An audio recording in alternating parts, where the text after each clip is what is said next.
Toma minha mão e caminha de novo, disse o menino de rua a uma senhora milionária. Ela não acreditou, até que presenciou um milagre. O sol já começava a se esconder atrás das árvores do Parque das Mangueiras, aquele fim de tarde comum, de domingo em São Paulo. O cheiro de pipoca misturado com terra molhada do jardim recém-regado deixava o ar com cara de infância. Dona Elza, 78 anos, estava ali como fazia toda semana, empurrada na cadeira de rodas por Vera, que era mais que empregada. Cuidava dela fazia 20 anos. Sempre as duas, no mesmo caminho, no mesmo banco de madeira em frente ao Lago dos Patos. Era quase um ritual. Elza não falava muito. Desde que sofreu o AVC que tirou seus movimentos das pernas, ficou mais quieta. Não era tristeza o tempo todo, mas dava pra ver que tinha uma coisa faltando. E nem era dinheiro, porque isso ela tinha de sobra. Era outra coisa. Talvez cansaço da vida. Talvez um vazio que só ela sabia explicar. Vera, com aquele jeito prático e direto, falava sobre o que via. Olha ali, aquele cachorro parece o do vizinho, lembra? Elza soltava um aham e seguia olhando para o lago. Não esperava surpresa nenhuma, não esperava nada diferente. Mas aí veio o inesperado. Um menino magrinho, com a camiseta toda suja e o cabelo desgrenhado, apareceu do nada e parou na frente delas. Devia ter uns 9 anos. Os olhos escuros dele pareciam brilhar mesmo no meio do entardecer. Elza arregalou os olhos e ficou parada, sem saber se gritava, se pedia ajuda, se simplesmente esperava. Mas antes que qualquer coisa acontecesse, o menino se abaixou devagar e segurou a mão dela. E disse uma coisa que ela jamais pensou que fosse ouvir. Muito menos de um estranho. Muito menos de um menino de rua. Toma minha mão e caminha de novo. As palavras bateram nela como um choque. Elza puxou levemente a mão, sem força, só por reflexo. Vera ficou em pé, pronta para afastar o menino. Mas ele não tinha cara de ameaça. Tinha uma firmeza tão estranha no jeito de falar, como se ele soubesse o que estava dizendo, como se aquilo fosse normal para ele. Elza encarou o rosto dele por uns segundos, e algo dentro dela começou a esquentar. Não era emoção, nem medo. Era outra coisa, como se o corpo dela estivesse acordando. Menino, vá embora. Isso não é lugar de ficar mexendo com os outros. Não, disse Vera, já empurrando a cadeira com mais força. Mas o menino ficou parado, olhando para os olhos de Elza, e repetiu com a mesma voz calma. Toma minha mão e caminha de novo. Dessa vez, Elza apertou os olhos. Era impossível. Ela não andava há 5 anos. Tinha feito tudo o que os médicos mandaram. Passou por fisioterapia, exames, terapias. Nada. E agora aquele menino vinha do nada com aquela frase? Que sentido tinha? Isso. Mas aí aconteceu. Um arrepio subiu pela perna direita. Uma sensação estranha, que ela não sentia desde o acidente. Como se o nervo adormecido há anos tivesse acordado. Ela arregalou os olhos, olhou para Vera, que continuava tentando afastar o menino, e depois olhou para a própria perna. Movimentou um dedo do pé. Só isso. Um único dedo. Mas para ela, foi como correr uma maratona inteira. O coração acelerou, o peito apertou, e ela levou a mão à boca, completamente em choque. Vera parou tudo na hora. Viu que tinha alguma coisa acontecendo e se agachou na frente da cadeira, segurando a perna da patroa. O que foi isso, dona Elza? A senhora sentiu alguma coisa? Elza não conseguia responder. Ficou só olhando para o menino, que agora sorria com o canto da boca. Um sorriso leve, sem vaidade. Ele parecia satisfeito. Virou as costas e foi andando com calma pelo parque, sumindo entre as árvores como se tivesse cumprido uma missão. Vera ainda tentou chamar, foi atrás, mas o menino desapareceu. Sumiu no meio da multidão. Nenhum rastro, nenhuma pista. Só a lembrança do que ele disse. E a sensação, ainda viva no pé direito de Elza.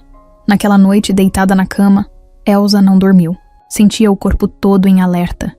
como se a vida tivesse ligado um botão que estava desligado fazia tempo.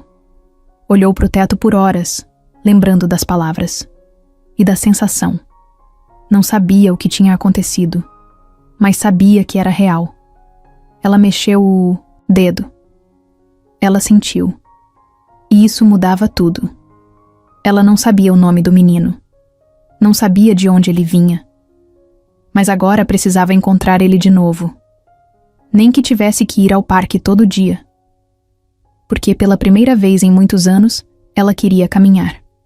Dona Elsa acordou no dia seguinte com a cabeça fervendo. Quase não dormiu. Cada vez que fechava os olhos, via o rosto do menino. Aquela frase ainda ecoava na mente dela como se tivesse sido dita no quarto, do lado da cama. Toma minha mão e caminha de novo. Aquilo não fazia sentido nenhum. Mas o que ela sentiu também não fazia. Desde quando ela conseguia mexer qualquer parte da perna? Era impossível. No café da manhã, ela não quis conversar. Vera insistiu para ela comer alguma coisa, mas Elsa empurrou o prato com uma colher e disse que precisava ir ao médico. Vera achou que ela tinha ficado perturbada, que era coisa da cabeça dela. Mas como dizer isso sem parecer insensível? Afinal, ela mesma viu o jeito que Elsa ficou ontem no parque. E aquele menino tinha algo nele que era estranho, mas ao mesmo tempo tranquilo. Não parecia ameaçador, nem carente. Ele agiu como se tivesse certeza do que estava fazendo. E aquilo deixava tudo mais confuso. Chegando na clínica, Elsa foi recebida como sempre. Conhecia o Dr. Ricardo há anos. Ele acompanhava o caso dela desde o AVC. Quando ela contou o que sentiu, ele até tentou disfarçar, mas deu para ver que achou que era coisa da cabeça dela. Falou com calma, disse que era comum ter sensações fantasmas, que o cérebro às vezes enganava, e que poderia ser só isso. Mas aí ela pediu para fazer os exames. Foi difícil convencer. Só aceitaram porque ela insistiu com aquela teimosia de gente que já venceu muita coisa na vida. Fizeram testes nos nervos, nas respostas musculares, nos reflexos. A técnica que aplicava os eletrodos no corpo dela começou a olhar para o monitor e franziu a testa. Chamou o médico discretamente. Elsa viu os dois cochichando no canto, trocando olhares esquisitos. Dr. Ricardo voltou, limpou a garganta e disse que tinha notado uma leve resposta no pé direito. Algo muito fraco, mas presente. Aquilo não era esperado. Na teoria, ela não deveria sentir nada. Nem reação, nem movimento, nem calor. Mas estava ali. Algo se mexia dentro do corpo dela. Ela não comemorou, não sorriu. Só ficou olhando para frente, sem dizer nada. O coração batendo forte, como se soubesse que tinha alguma coisa acontecendo, mas a cabeça ainda resistia. Ela não queria acreditar, para não se decepcionar de novo. Já tinha alimentado esperança antes. Já teve fases em que achou que ia melhorar, que a vida ia voltar ao normal. E depois se frustrou de novo. Não queria passar por isso mais uma vez. No caminho para casa, dentro do carro, ficou quieta. Vera dirigia e de vez em quando olhava pelo retrovisor. Queria perguntar o que ela estava pensando, mas sabia que era melhor esperar. Dona Elsa era do tipo que só falava quando sentia que precisava. Forçar uma conversa ali não ia ajudar. Quando chegaram, Elsa pediu para ficar sozinha no quarto. Vera respeitou, mas ficou do lado de fora, sentada no sofá, escutando qualquer barulho diferente. Lá dentro, Elsa tirou o sapato devagar e ficou olhando para o pé. Um pé normal, como qualquer outro, mas que para ela era quase um enfeite fazia anos. Colocou a mão sobre o tornozelo, fechou os olhos e tentou lembrar exatamente da sensação que teve no parque. Nada. Ficou ali por mais de 1 hora, tentando sentir de novo, tentando encontrar aquela sensação, até que sem querer, quase desistindo, o dedo mínimo do pé deu um leve espasmo, pequeno, quase invisível, mas real. Ela arregalou os olhos e cobriu a boca com a mão, de novo. Era o segundo sinal. Não tinha como negar. Chorou sozinha, em silêncio, sentindo o peito apertado. Não era tristeza nem alegria. Era uma mistura estranha, difícil de explicar. Parecia que algo estava quebrando lá dentro, mas era uma coisa boa, como se uma parte adormecida da alma tivesse acordado com o corpo. À noite, não quis ver televisão, não quis jantar. Só pediu para Vera pegar o álbum de fotos antigas. Sentou na poltrona com a manta nas pernas e ficou folheando as páginas lentamente. Ali estavam os filhos, quando pequenos. O marido, já falecido. Viagens, aniversários. A casa de praia em Ubatuba. E lá no fundo do álbum, uma foto esquecida. Ela com um grupo de mulheres da igreja onde ajudava antes do AVC. Entre elas, uma moça de uniforme simples, de olhar tímido. Na legenda, escrito à caneta: Dona Cida, cozinheira. Elsa franziu a testa. Dona Cida. Não via ela fazia anos. Ela tinha saído logo depois do AVC, alegando que ia cuidar de um parente doente. Nunca mais voltou. Elsa ficou olhando aquela foto por minutos. Não sabia explicar por quê, mas algo naquela imagem deixou um incômodo leve no peito. Como se tivesse algo ali que ela não lembrava direito. Mas o foco não era esse agora. Ela fechou o álbum e falou sozinha, olhando pro nada. Eu preciso achar esse menino. No dia seguinte, bem cedo, mandou Vera ligar para um motorista de aplicativo. Pediu para ir direto ao Parque das Mangueiras. Mesmo que não encontrasse nada, ela precisava voltar lá. Precisava sentir de novo o que sentiu. Precisava tentar entender. No banco de madeira onde sentava sempre, ficou por quase 3 horas. Vera andando de um lado para o outro, observando todo mundo que passava. Crianças brincando, idosos caminhando, gente vendendo água de coco. Mas nada do menino. Elsa fechou os olhos e tentou lembrar do toque da mão dele. Era firme, quente, seguro. Como se ele soubesse mais do que um garoto de 9 anos pode saber. Ela não sabia ainda, mas aquele era só o começo. A primeira sessão de fisioterapia depois daquele domingo no parque foi completamente diferente de todas as outras. Dona Elsa estava quieta, como sempre, mas agora o silêncio dela não era de cansaço. Era de expectativa. Tinha algo diferente no olhar. O fisioterapeuta, Maurício, notou isso logo que ela entrou na sala. Já atendia ela fazia mais de 2 anos e sabia que aquele brilho nos olhos não era normal. Elsa nunca tinha chegado ali com vontade de fazer os exercícios. Dessa vez, parecia pronta. Ele tentou manter o ritmo de sempre. Começou com os movimentos básicos. Alongamento, estímulos, elétricos, movimentos passivos. Mas quando chegou a parte em que ele dizia: "Tenta mexer o pé direito", ela respirou fundo e focou. Por instinto, talvez. Mas alguma coisa respondeu. O dedão se mexeu, depois o segundo dedo. Fraco, devagar, mas se mexeu. Maurício parou na hora e ficou olhando para o pé dela como se tivesse visto um milagre. Não quis falar muito para não criar expectativa, mas ficou claro que algo estava acontecendo. Repetiram o teste. De novo, movimento.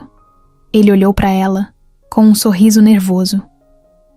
Dona Elsa, isso é importante. Isso não acontecia antes. Ela só respondeu com um olhar firme. Nem parecia surpresa. Parecia que já sabia que isso ia acontecer, que estava esperando por isso. Nos dias seguintes, a rotina virou outra. Elsa queria ir para a clínica todos os dias. Ligava para Vera bem cedo. Pedia para adiantar tudo. Nem o jornal matinal ela queria ver mais. Na verdade, quase não assistia televisão. Estava focada em uma coisa só: andar de novo. A força de vontade dela impressionava até os profissionais da clínica. Era como se tivesse ligado um motor novo dentro dela. Não reclamava mais de dor, não perguntava quanto tempo ia demorar. Só fazia os exercícios, todos com concentração total. Na 3ª semana, conseguiu levantar o pé por 2 segundos sem ajuda. Na 4ª, sustentou o peso do corpo com a perna direita por pouco mais de 10 segundos. Na 5ª semana, pelas primeira vez desde o AVC, ela deu um passo. Com a ajuda do andador, mais um passo. Um único passo. Que fez Vera chorar ali na sala. Não era exagero. Era inacreditável. No carro, voltando da sessão, Vera não se aguentou e perguntou: Dona Elsa, a senhora acha mesmo que foi o menino que fez isso acontecer? Elsa ficou um tempo em silêncio, olhando pela janela. Depois falou com calma: Eu não sei o que ele fez, mas ele trouxe alguma coisa de volta, e agora eu não consigo parar. Vera não insistiu, mas aquele assunto não saía da cabeça dela também. Na sexta semana, os médicos decidiram mudar o tipo de tratamento. Saíram dos exercícios básicos e começaram a testar sessões de fortalecimento. Musculação leve, treino com barras, equilíbrio. E a cada dia, mais progresso. Os profissionais da clínica começaram a tratar o caso de Elsa como algo raro. Não diziam milagre, porque era uma palavra grande demais para o mundo deles. Mas alguns comentavam em voz baixa que nunca tinham visto alguém com o quadro dela reagir desse jeito. Ela também sentia isso, mas evitava falar. Guardava tudo pra si. No fundo, ela ainda pensava no menino, no jeito que ele apareceu e sumiu, no toque da mão dele, e principalmente nas palavras que ele disse. A fisioterapia foi dando resultado, e ela começou a conseguir levantar sozinha, devagar, com dificuldade, com apoio, mas em pé. Pela primeira vez em anos, viu o mundo de outro ângulo. Não da cadeira de rodas, mas do alto do próprio corpo. Isso mexeu com ela. Ficou em frente ao espelho do quarto por vários minutos, segurando a lateral da cama, observando cada parte do corpo. O rosto mais enrugado, o cabelo grisalho, as mãos firmes. Mas agora, de pé, era ela de novo. Em casa, as mudanças também começaram a acontecer. Elsa não queria mais que Vera fizesse tudo por ela. Queria ajudar nas tarefas simples. Abrir a porta, ir até o sofá, pegar o controle remoto, até cortar as próprias unhas. Queria sentir a vida com as próprias mãos, com as próprias pernas. Era como se tivesse renascido. Um dia, sentada na sala, Vera chegou com uma notícia. Perguntei no abrigo da Zona Sul, aquele que a senhora mandou procurar. Disseram que nenhum menino com as características que a gente passou está registrado lá, nem em outros da região. Elsa ficou com o coração apertado. Ela já tinha mandado procurar em vários lugares. ONGs, igrejas, centros de acolhimento. Nada. Nenhuma pista do menino. Nenhum nome. Nada. E se ele nem for de abrigo, dona Elsa? E se ele vive na rua mesmo? Disse Vera, com um tom de preocupação. Essa ideia já tinha passado pela cabeça dela. E doía mais ainda. Um menino daquele tamanho, sozinho, dormindo onde desse, comendo o que achasse. E mesmo assim, foi capaz de mudar a vida dela. E sumir. Depois, como se não quisesse nada em troca. No dia seguinte, ela mandou fazer cartazes discretos, só com a descrição do menino e uma frase: Queremos te encontrar. Você mudou uma vida. Mandou espalhar nos arredores do parque, nas praças próximas, perto dos sinais onde os meninos costumam pedir ajuda. Até ofereceu uma recompensa, mas de forma discreta, para não virar bagunça. Passaram-se dias, e nada. Enquanto isso, os treinos continuavam. Elsa já conseguia caminhar de um lado ao outro da sala com um andador. Os filhos ainda não sabiam de nada. Não tinham visto ela de pé. Ela não quis contar. Achava que era cedo demais. Queria ter certeza de que ia continuar melhorando antes, de encarar o turbilhão que era a família dela. Mas uma coisa era certa. Ela já não era mais a mesma. E mesmo sem saber, o menino também não. Depois de quase 2 meses de fisioterapia e progresso, o nome dele virou algo sagrado dentro da casa. Davi. Mesmo sem ter certeza se esse era mesmo o nome dele. Era como Vera passou a se referir ao menino, e Elsa simplesmente aceitou. Não fazia diferença se ele se chamava Davi, João ou qualquer outro nome. Ele tinha mudado a vida dela, e ponto. Mas agora ele estava sumido, e isso começou a mexer com ela de um jeito difícil de explicar. Todo dia, depois do almoço, Elsa pedia para ir até o parque. Mesmo que fosse só para dar uma volta, respirar um pouco, ver as pessoas passando, a esperança era sempre a mesma, que ele aparecesse de novo, que viesse do nada, do meio das árvores ou da calçada da frente com Aquele mesmo olhar sério e aquela frase que virou tatuagem na cabeça dela. Mas o banco continuava vazio. Os caminhos continuavam iguais, e ele não dava sinal. Vera já tinha avisado. Talvez ele tenha ido para outro lugar, Dona Elsa. Criança de rua não para em canto nenhum. Mas Elsa não aceitava. Achava que ele tinha um motivo para ter ido embora. Ou pior, tinha acontecido alguma coisa com ele. Começou uma espécie de caçada silenciosa. Pagou discretamente por uma investigação. Contratou um rapaz que já tinha feito serviços parecidos para ela antes. Um cara simples, de confiança, que sabia circular pelos bairros mais complicados sem chamar atenção. Passava os dias perguntando, tirando fotos, mostrando a descrição do menino. Foi até algumas cracolândias, abrigos, feiras livres, pontos de ônibus. Nada. Nenhum rastro. Nenhum nome. E a ausência começou a virar uma coisa estranha dentro da cabeça dela. Como se o menino tivesse sido só um sonho. Como se aquilo tudo que ela viveu fosse coisa da imaginação. Mas aí, ela olhava para o andador encostado do lado, da poltrona, sentia os músculos da perna puxando e lembrava. Não era invenção. Aquilo era real. Uma tarde, no parque, enquanto Vera pegava água de coco, Elsa viu um garoto de longe que tinha mais ou menos o tamanho de Davi, abaixado, desenhando, no chão com um graveto. O coração dela disparou. Ela se levantou com esforço e foi andando até ele, sozinha, sem andador. Estava a uns 20 passos. Vera nem percebeu. Quando chegou perto, o menino levantou a cabeça e olhou para ela. Não era ele. Elsa ficou ali, parada, sem graça, meio sem saber o que dizer. O menino não falou nada. Voltou a desenhar no chão. Ela deu meia volta e foi voltando devagar para o banco. As pernas começaram a tremer. O esforço foi muito. Sentou-se e ficou quieta. Vera voltou e percebeu a cara estranha dela. Mas não disse nada.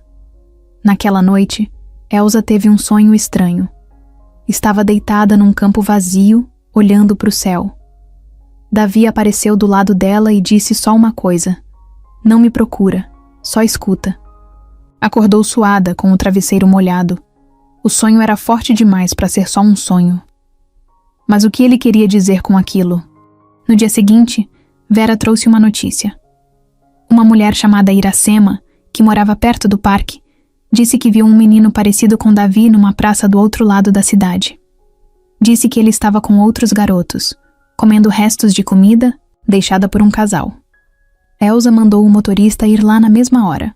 Foram os 3 juntos. Chegaram na praça, perguntaram, mostraram fotos. Algumas pessoas lembravam de um grupo de meninos, mas não sabiam nomes. Um segurança do mercado do outro lado da rua disse que eles só apareciam de vez em quando. Não tinha certeza se era o mesmo garoto. A sensação de impotência foi crescendo. Elsa começou a ficar mais ansiosa. Tinha dias que mal conseguia dormir. Ficava sentada na sala, olhando pela janela. Às vezes chorava sozinha. Não era só saudade. Era um vazio misturado com gratidão. Como se tivesse uma dívida com o menino. E a única forma de pagar era encontrando ele. Nem que fosse para dizer obrigada. Ou dar um prato de comida, um tênis novo. Qualquer coisa, ela mandou imprimir mais cartazes. Pagou para colocarem nos postes, padarias, bancas de jornal.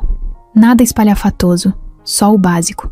Uma imagem desenhada por um artista, já que ela não tinha nenhuma foto. E a frase de sempre: mudou uma vida. Queremos te encontrar. Alguns dias depois, uma ligação chegou para Vera.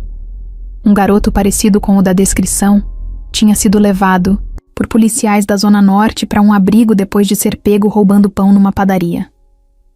Elsa mandou ir lá na hora. Chegaram no abrigo com o coração na mão.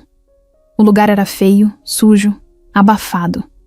Cheiro de mofo misturado com comida azeda. Um funcionário, mal-humorado, pediu para esperar. Demorou uma eternidade até trazerem o menino, mas não era ele. Elsa olhou bem. Era parecido, mas não era. Tinha outro jeito, outro olhar, outra energia. Na saída do abrigo, ela sentou no banco da frente do carro, cansada.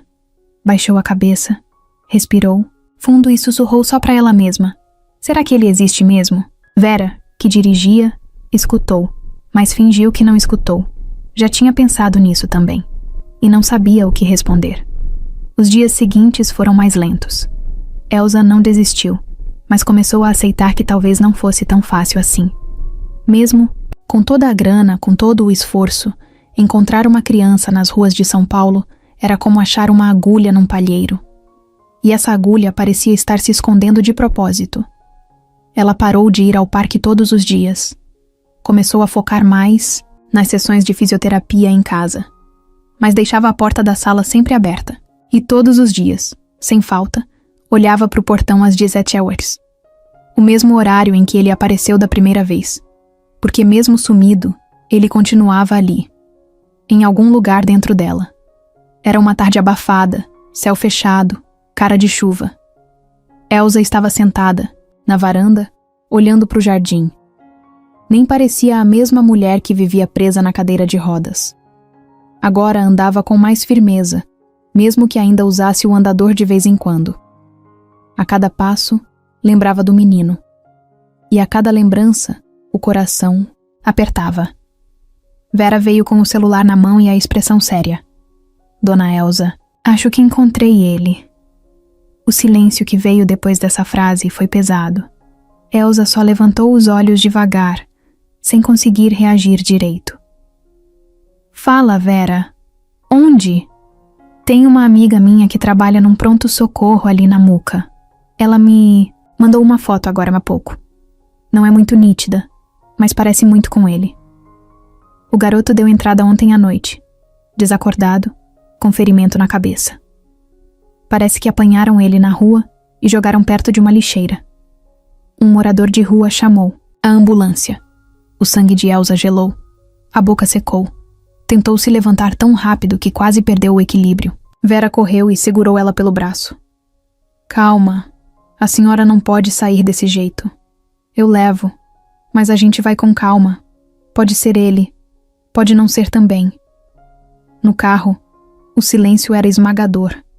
Elsa olhava pela janela, o rosto duro, mas os olhos cheios d'água. Chegaram no hospital e foram direto até a recepção. Vera explicou a situação e logo chamaram a funcionária que tinha mandado a foto. A mulher veio apressada com um jaleco simples e levou as duas até o fundo do corredor. Ele ainda tá desacordado. Tá bem machucado. A gente não conseguiu nome nem nada. Só disse umas palavras soltas quando chegou e depois apagou. Entraram na sala. Era ele. Mesmo com o rosto inchado, com os cabelos grudados de sangue seco, era ele. Elsa teve certeza. Sentiu o corpo tremer inteiro. Quis falar, mas nada saía da garganta. Se aproximou da cama devagar. Estendeu a mão, tocou o braço dele com carinho, como se estivesse tocando um passarinho machucado. Davi, ela sussurrou, tão baixo que só ela mesma ouviu. Ele não reagiu. Os olhos estavam fechados. O peito subia e descia devagar, como se ele estivesse dormindo no fundo do sono mais pesado que existe. A enfermeira explicou que ele tinha um corte, profundo na cabeça, provavelmente resultado de uma pancada. Também estava desidratado, mal alimentado e com alguns hematomas no corpo. Esse menino estava sendo espancado há dias. Ninguém presta atenção em criança de rua. Ele teve sorte de alguém ter chamado ajuda. Elsa engoliu seco. Pegou a mão dele e ficou ali, segurando firme. Não falou nada por um tempo. Depois virou para Vera. Ele não vai voltar para a rua. Nunca mais. Vera assentiu, emocionada, mas preocupada. Sabia que as coisas não eram tão simples. Elsa podia ter dinheiro, podia ter influência. Mas adotar uma criança não era questão de querer.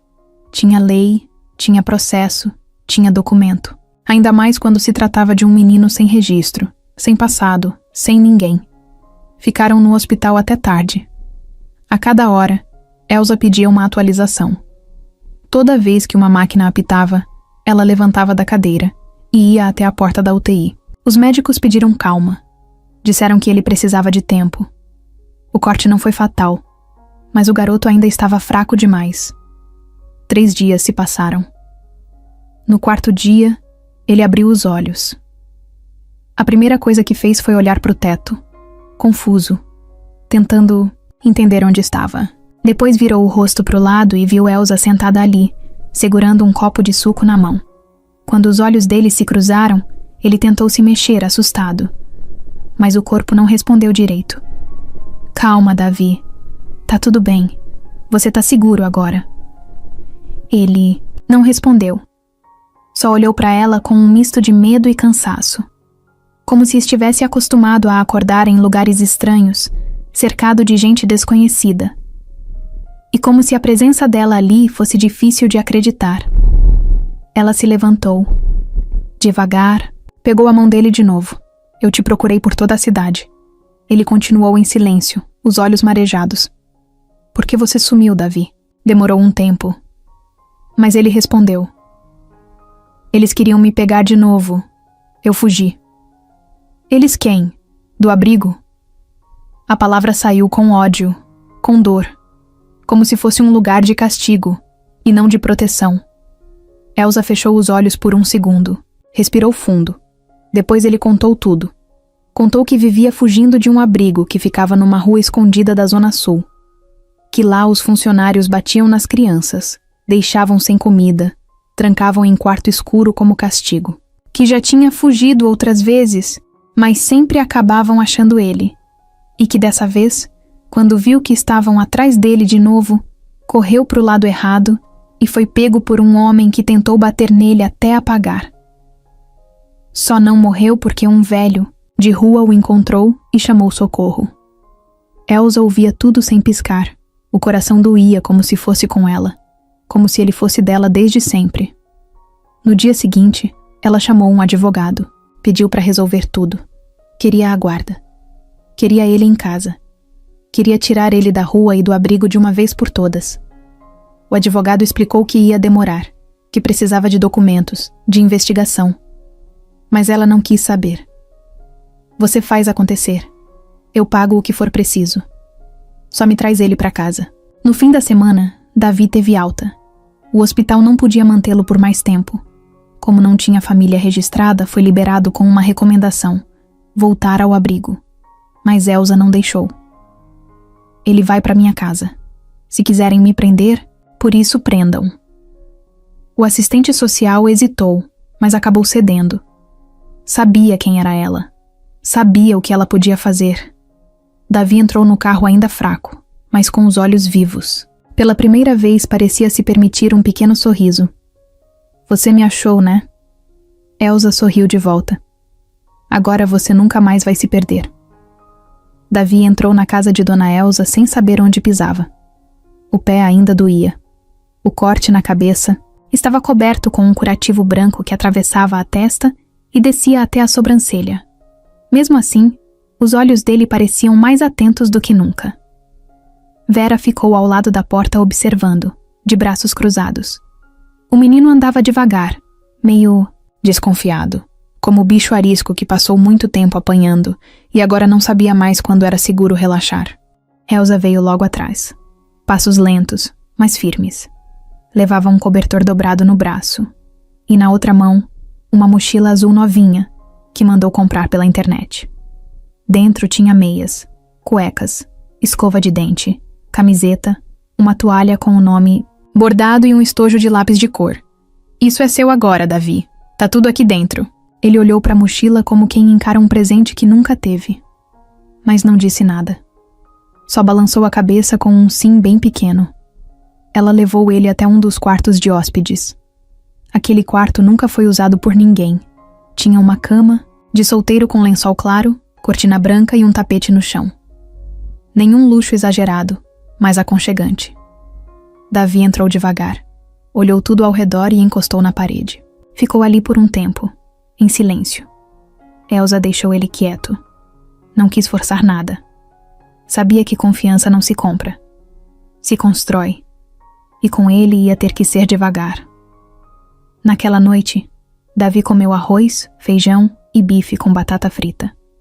2 vezes. Vera preparou tudo com calma, em silêncio.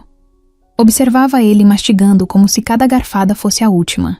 Quando terminou, limpou a boca com a mão e soltou um "obrigado" baixo, quase imperceptível, mas Elsa ouviu. No fim do jantar, os três ficaram na sala assistindo TV. Um desenho qualquer passando. Elsa sentada na poltrona com as pernas cobertas, Vera no sofá ao lado, e Davi no chão, deitado de lado, com a cabeça apoiada na almofada. Parecia estar ali fazia anos, mas no dia seguinte, quando Elsa acordou, o quarto dele estava vazio. A cama desfeita, a janela aberta. A mochila estava no chão, mas o menino tinha sumido. Ela saiu andando pela casa inteira, chamando por ele. Vera também se assustou. Será que ele fugiu? Não, não pode ser. Ele não faria isso. Elas saíram no portão, olharam para os dois lados da rua. Nada. O porteiro do prédio da frente disse que viu um menino passando pela calçada, mas não soube dizer se era ele. Elsa voltou para dentro, sentou no sofá e ficou imóvel, por quase 1 hora, até que escutou um barulho de água na cozinha. Se levantou num pulo e foi até lá. Encontrou Davi de pé, tentando lavar um copo na pia. Você foi para onde, menino? Ele se assustou. Deixou o copo cair e quase chorou. Fui comprar pão. Para a senhora, com o troco do ônibus. Não queria que a senhora brigasse. Elsa respirou fundo, ajoelhou devagar e abraçou ele pela cintura. Um abraço apertado, daqueles que falam tudo sem dizer uma palavra. Sentiu a camisa dele úmida de suor e o coração batendo acelerado. Naquele mesmo dia, depois do almoço, ela chamou o advogado. Falou com voz firme. Quero adotar o Davi. Legalmente, tudo certinho. O advogado respirou fundo. Sabia que não seria simples. Ele não tem registro. Dona Elsa, não tem documentos, não sabemos quem são os pais nem onde nasceu.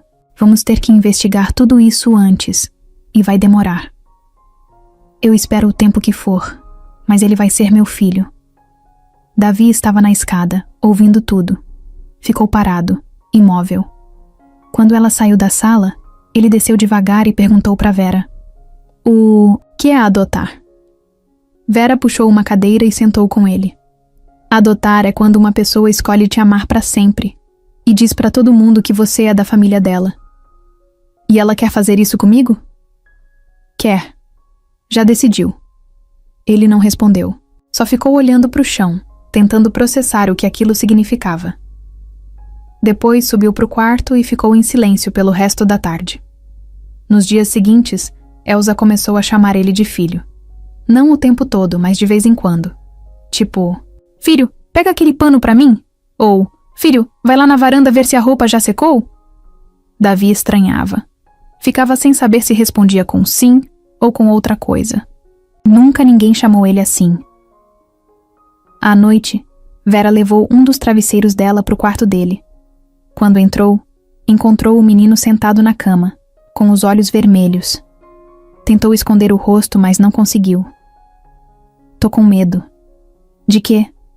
De ela mudar de ideia. Vera sentou do lado dele e ficou em silêncio por um tempo. Depois falou baixo. Ela não vai mudar.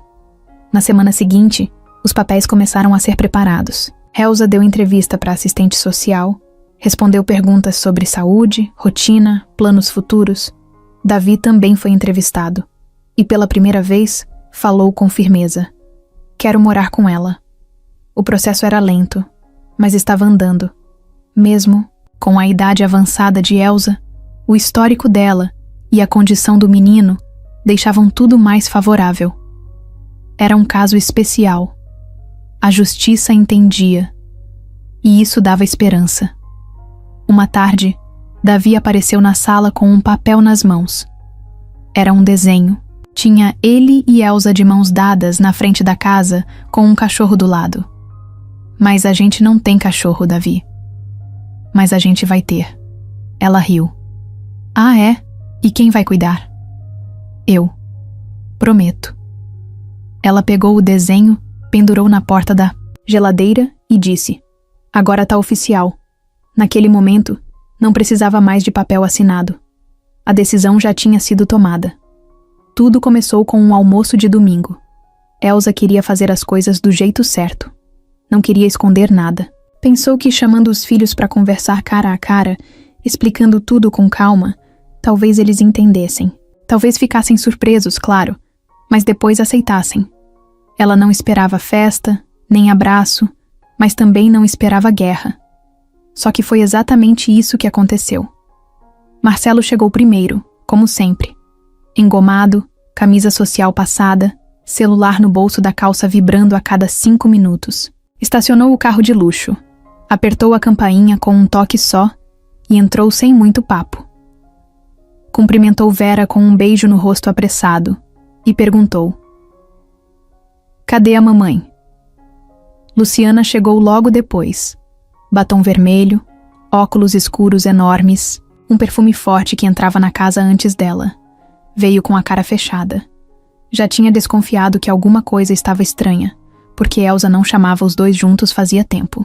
E com aquela história que andavam ouvindo por aí, de que ela estava andando de novo, já estava tudo parecendo coisa inventada demais. Elsa os recebeu na sala. Davi estava no andar de cima, no quarto. Vera pediu para ele ficar ali até o almoço. Disse que os filhos de Elsa estavam chegando e que seria melhor esperar. A sala estava silenciosa. Elsa respirou fundo. Estava nervosa, mas manteve a postura. Sentou-se na poltrona que sempre usava, agora sem a cadeira de rodas do lado.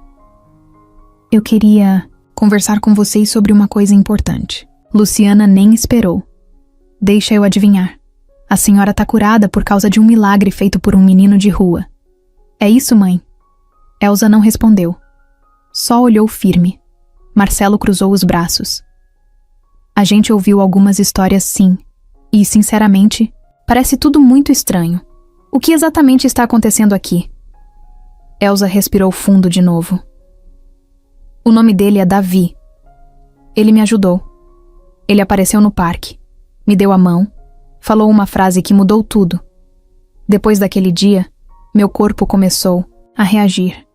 Comecei a sentir minha perna de novo. Me levantei. E a partir dali, as coisas começaram a mudar." Luciana deu uma risada seca. "Mãe, a senhora tá ouvindo o que tá dizendo? Um garoto de rua fez a senhora andar? Isso parece conversa de seita." Marcelo tentou ser mais calmo, mas ainda assim foi direto. "Tudo bem. A senhora teve uma melhora. Ótimo. Estamos felizes por isso. Mas onde entra esse tal Davi? Ele mora aqui agora." A frase caiu como uma pedra. Luciana largou a bolsa no chão. "O quê?" Elsa continuou com o mesmo tom. "Eu encontrei ele de novo. Ele estava ferido, abandonado. Trouxe pra cá. Estou cuidando dele. E comecei o processo para adotá-lo." Marcelo levantou da cadeira. "Adotar? A senhora enlouqueceu?" Elsa olhou nos olhos dele. "Não. Nunca estive tão lúcida." Luciana levantou também. "Mãe, isso é irresponsável. A senhora tem quase 80 anos. Quer cuidar de uma criança agora? Uma criança que ninguém conhece? Que pode ter vindo de onde for? Isso é perigoso. Ele é uma criança, sozinho, com fome, sem ninguém. E me deu a única coisa que ninguém mais conseguiu me dar nesses anos todos: esperança." Marcelo falou mais alto agora. "Tá, mas e nós? Os filhos da senhora? O que a senhora pensa que vai acontecer com o nosso nome se isso sair na mídia? Vão achar que abandonamos nossa mãe, que deixamos ela nas mãos de um desconhecido." Mas foi exatamente isso que vocês fizeram. O silêncio bateu forte. Elsa se levantou devagar, sem ajuda. Caminhou até o centro da sala e parou em pé, na frente dos dois. "Vocês nunca me visitavam? Nunca perguntaram como eu me sentia. Só mandavam mensagem nos feriados e queriam saber da herança. Agora que veem que estou diferente, que estou feliz, vocês aparecem." Luciana apertou os olhos. "Então é isso? A senhora vai colocar esse menino no nosso lugar?" Elsa respondeu na lata. "Não é sobre lugar, é sobre fazer o que é certo. E eu vou continuar com isso. Ele vai morar aqui. E sim, se depender de mim, vai ser meu filho. Se isso incomoda vocês, sinto muito." Marcelo pegou o celular. "Vou ligar pro advogado. A senhora claramente não está em condições de tomar esse tipo de decisão sozinha. Pode ligar. E quando ele atender, diz que sua mãe anda, pensa e escolhe. Eu sou responsável por mim. Luciana estava com o rosto vermelho de raiva. Isso vai acabar mal. A senhora vai se arrepender. Pode ser. Mas não vou me arrepender de tentar dar uma vida digna para uma criança que ninguém quis.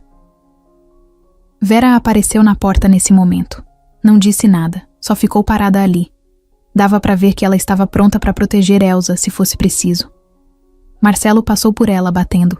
A porta ao sair. Luciana veio logo atrás, sem dizer mais uma palavra.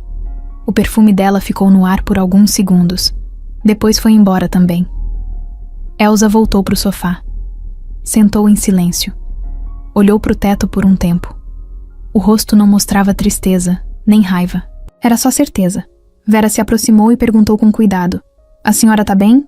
Agora tô. E pela primeira vez desde o almoço, sorriu.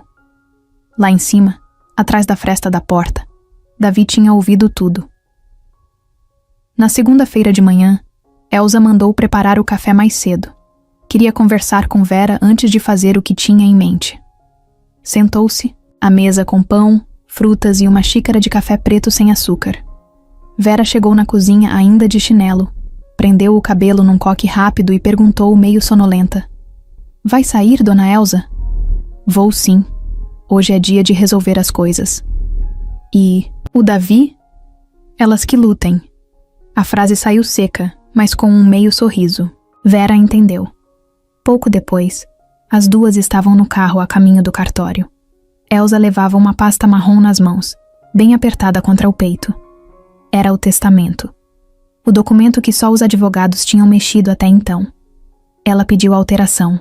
E dessa vez queria que fosse tudo feito com urgência.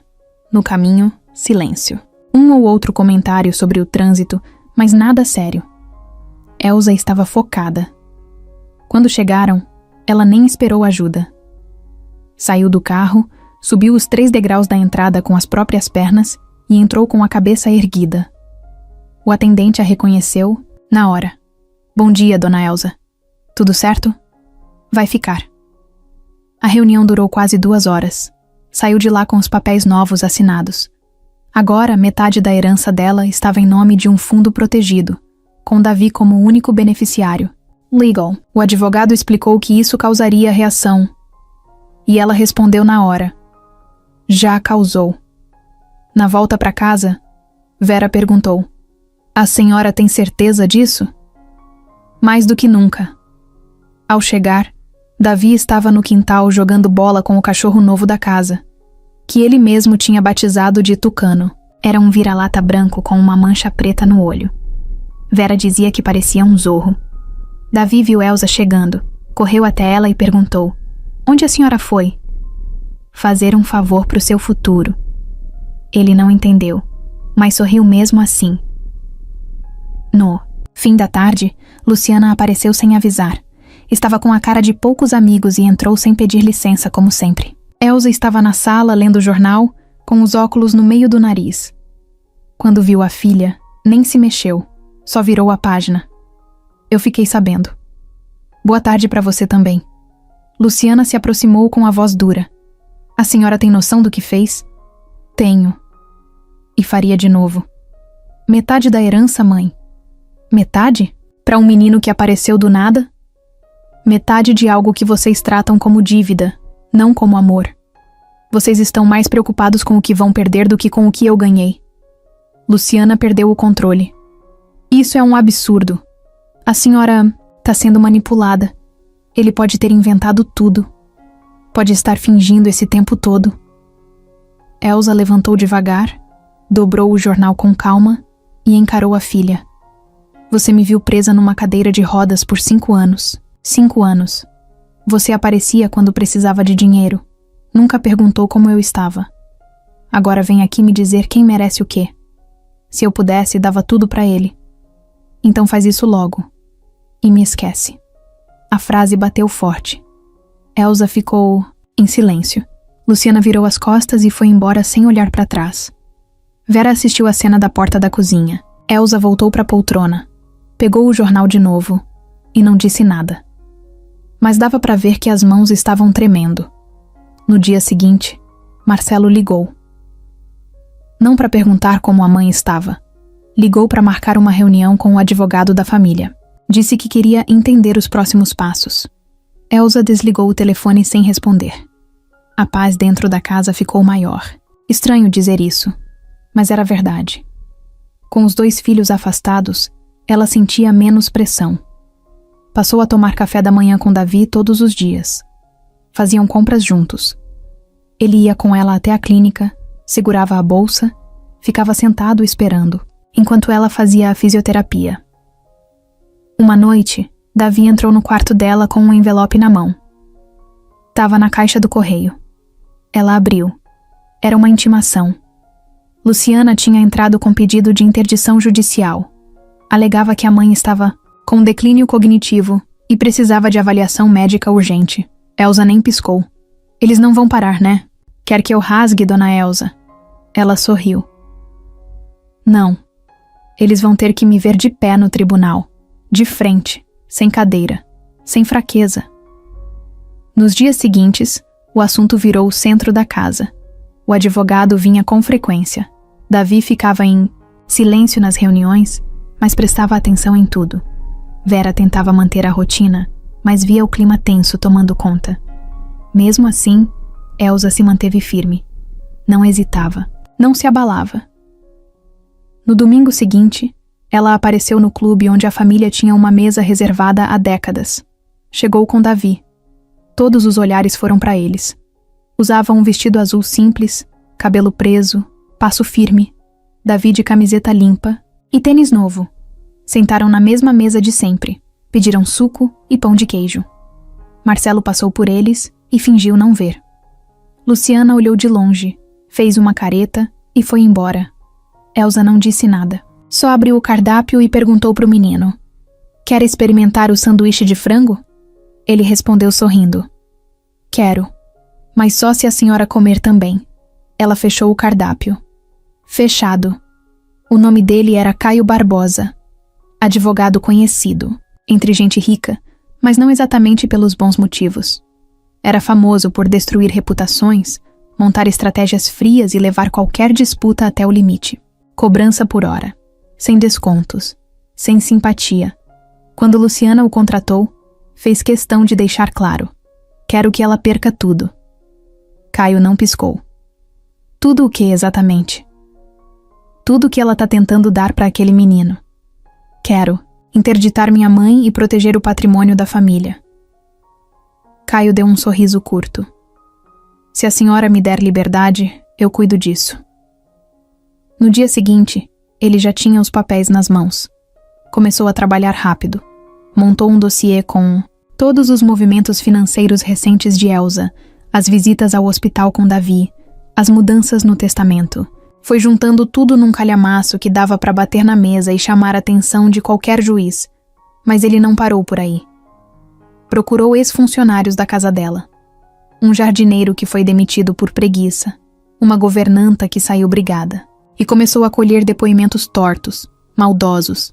Distorceu palavras, reescreveu frases, costurou narrativas. Pintou Elsa como uma senhora confusa, solitária, presa a uma ideia maluca.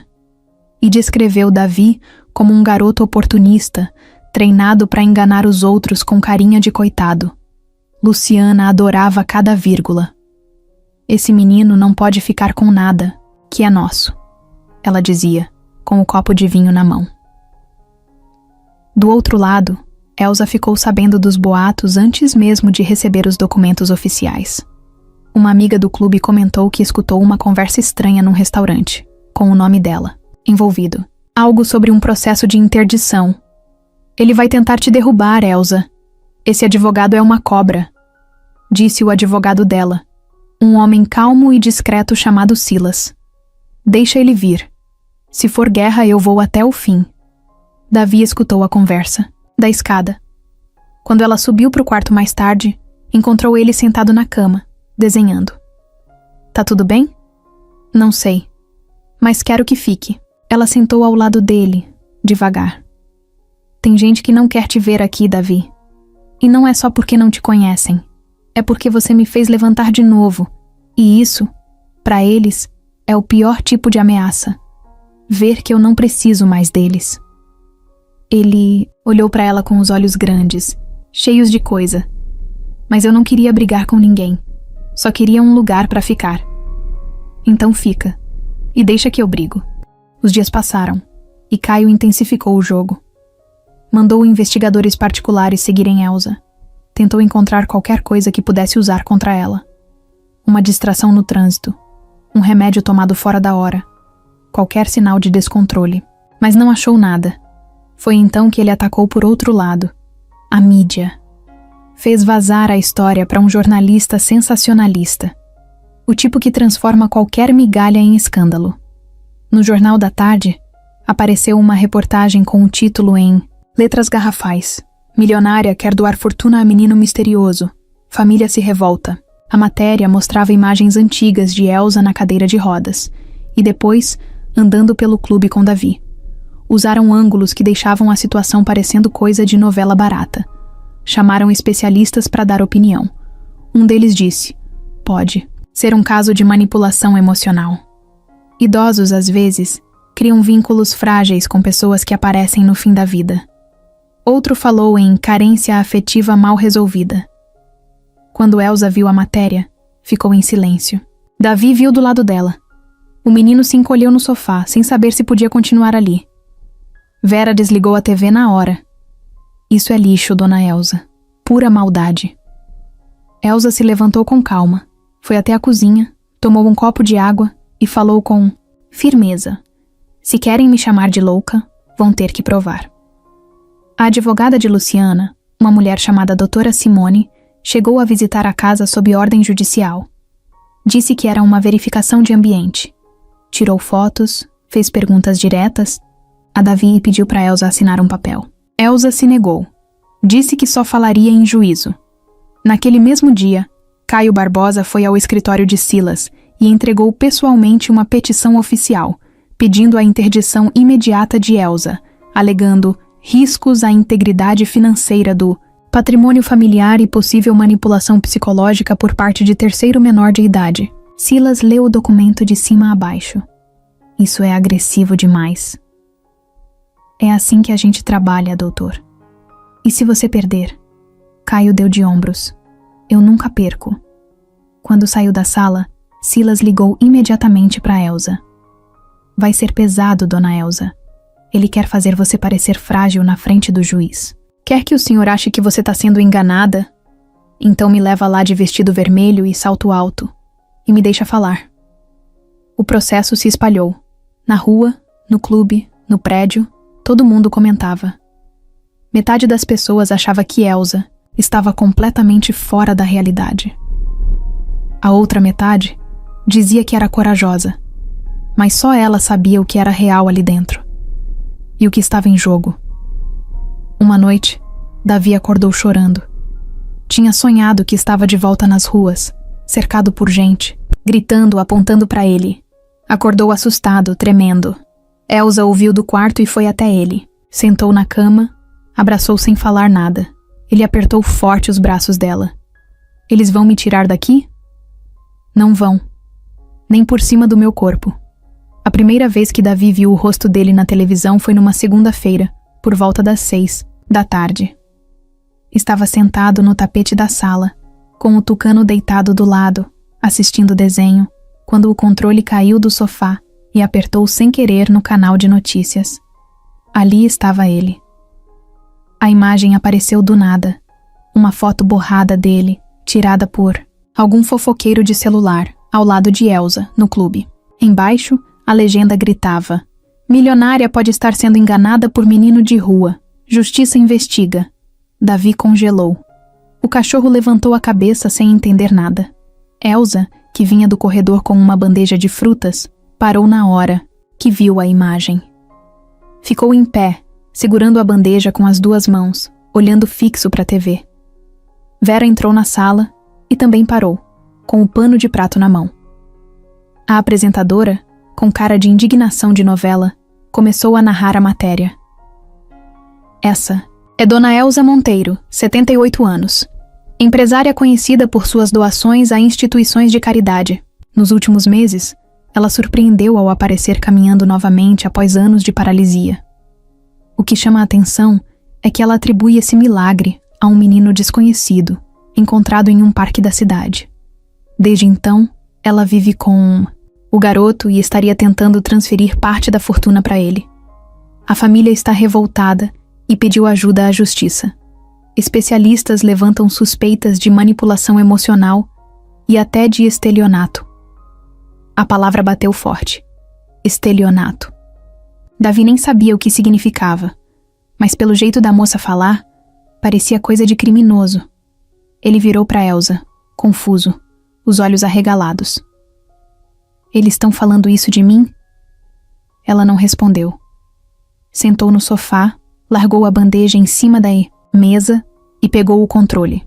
Tentou mudar de canal, mas em outro canal tinha a mesma história. Num terceiro, um especialista explicava o que era interdição e usava o caso dela como exemplo. Vera pegou o celular e começou a receber mensagens, sem parar. Uma amiga do colégio, um primo distante, até um ex-namorado mandando print da TV com a legenda: "É sua patroa?" Davi se levantou devagar e foi pro quarto sem dizer uma palavra. Elsa ficou ali, parada. A mão apertava o controle com força. Não era surpresa. Sabia que a imprensa ia cair matando. Mas ver o rosto do menino estampado daquele jeito doía como se tivesse levado um tapa. Ele não era celebridade. Não era político. Era só um garoto tentando sobreviver. E agora estava sendo chamado de aproveitador em rede nacional. No dia seguinte, tinha repórter na porta do prédio. 1, 2, depois 5. Microfones coloridos, câmeras, luzes, celulares. Todos querendo a mesma coisa. Uma fala, uma imagem, uma frase polêmica. Quando o portão abriu para Vera sair com o lixo, uma mulher de vestido vermelho pulou na frente com o microfone.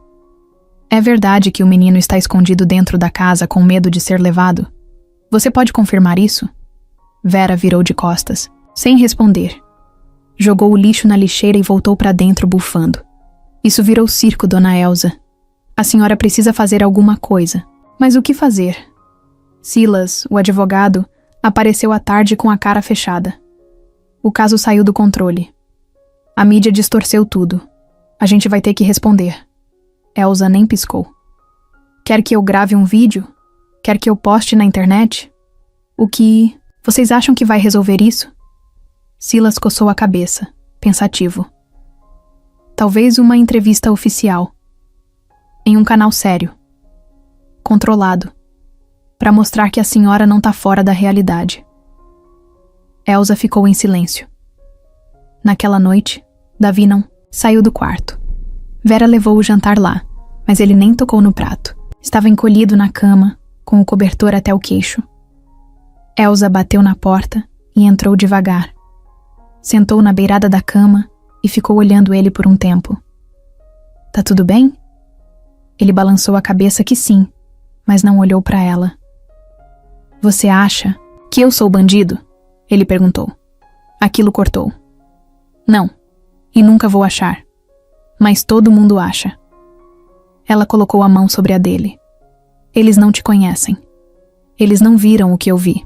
No dia seguinte, Elsa aceitou dar a entrevista. Foi num programa da tarde, com uma apresentadora mais respeitada, conhecida por tratar os assuntos com mais cuidado. A produção mandou carro, maquiador, uma equipe inteira para ajudar. Elsa negou tudo. "Só quero falar. Do meu jeito. Sem maquiagem, sem roteiro." No estúdio, sentou-se com calma. A apresentadora começou suave, com voz baixa, sem sensacionalismo. "Dona Elsa, a senhora pode nos explicar por que decidiu adotar o Davi?" Ela respirou fundo e respondeu olhando direto para a câmera. "Porque ele apareceu quando ninguém mais apareceu. Porque ele me deu uma coisa que nem os médicos conseguiram. Fé em mim mesma. E porque ele é uma criança. E eu não sou do tipo que vira as costas para a criança." A apresentadora perguntou sobre os filhos. "Eles acham que eu enlouqueci. Mas se amar um menino abandonado for loucura, então sou louca mesmo." A entrevista viralizou.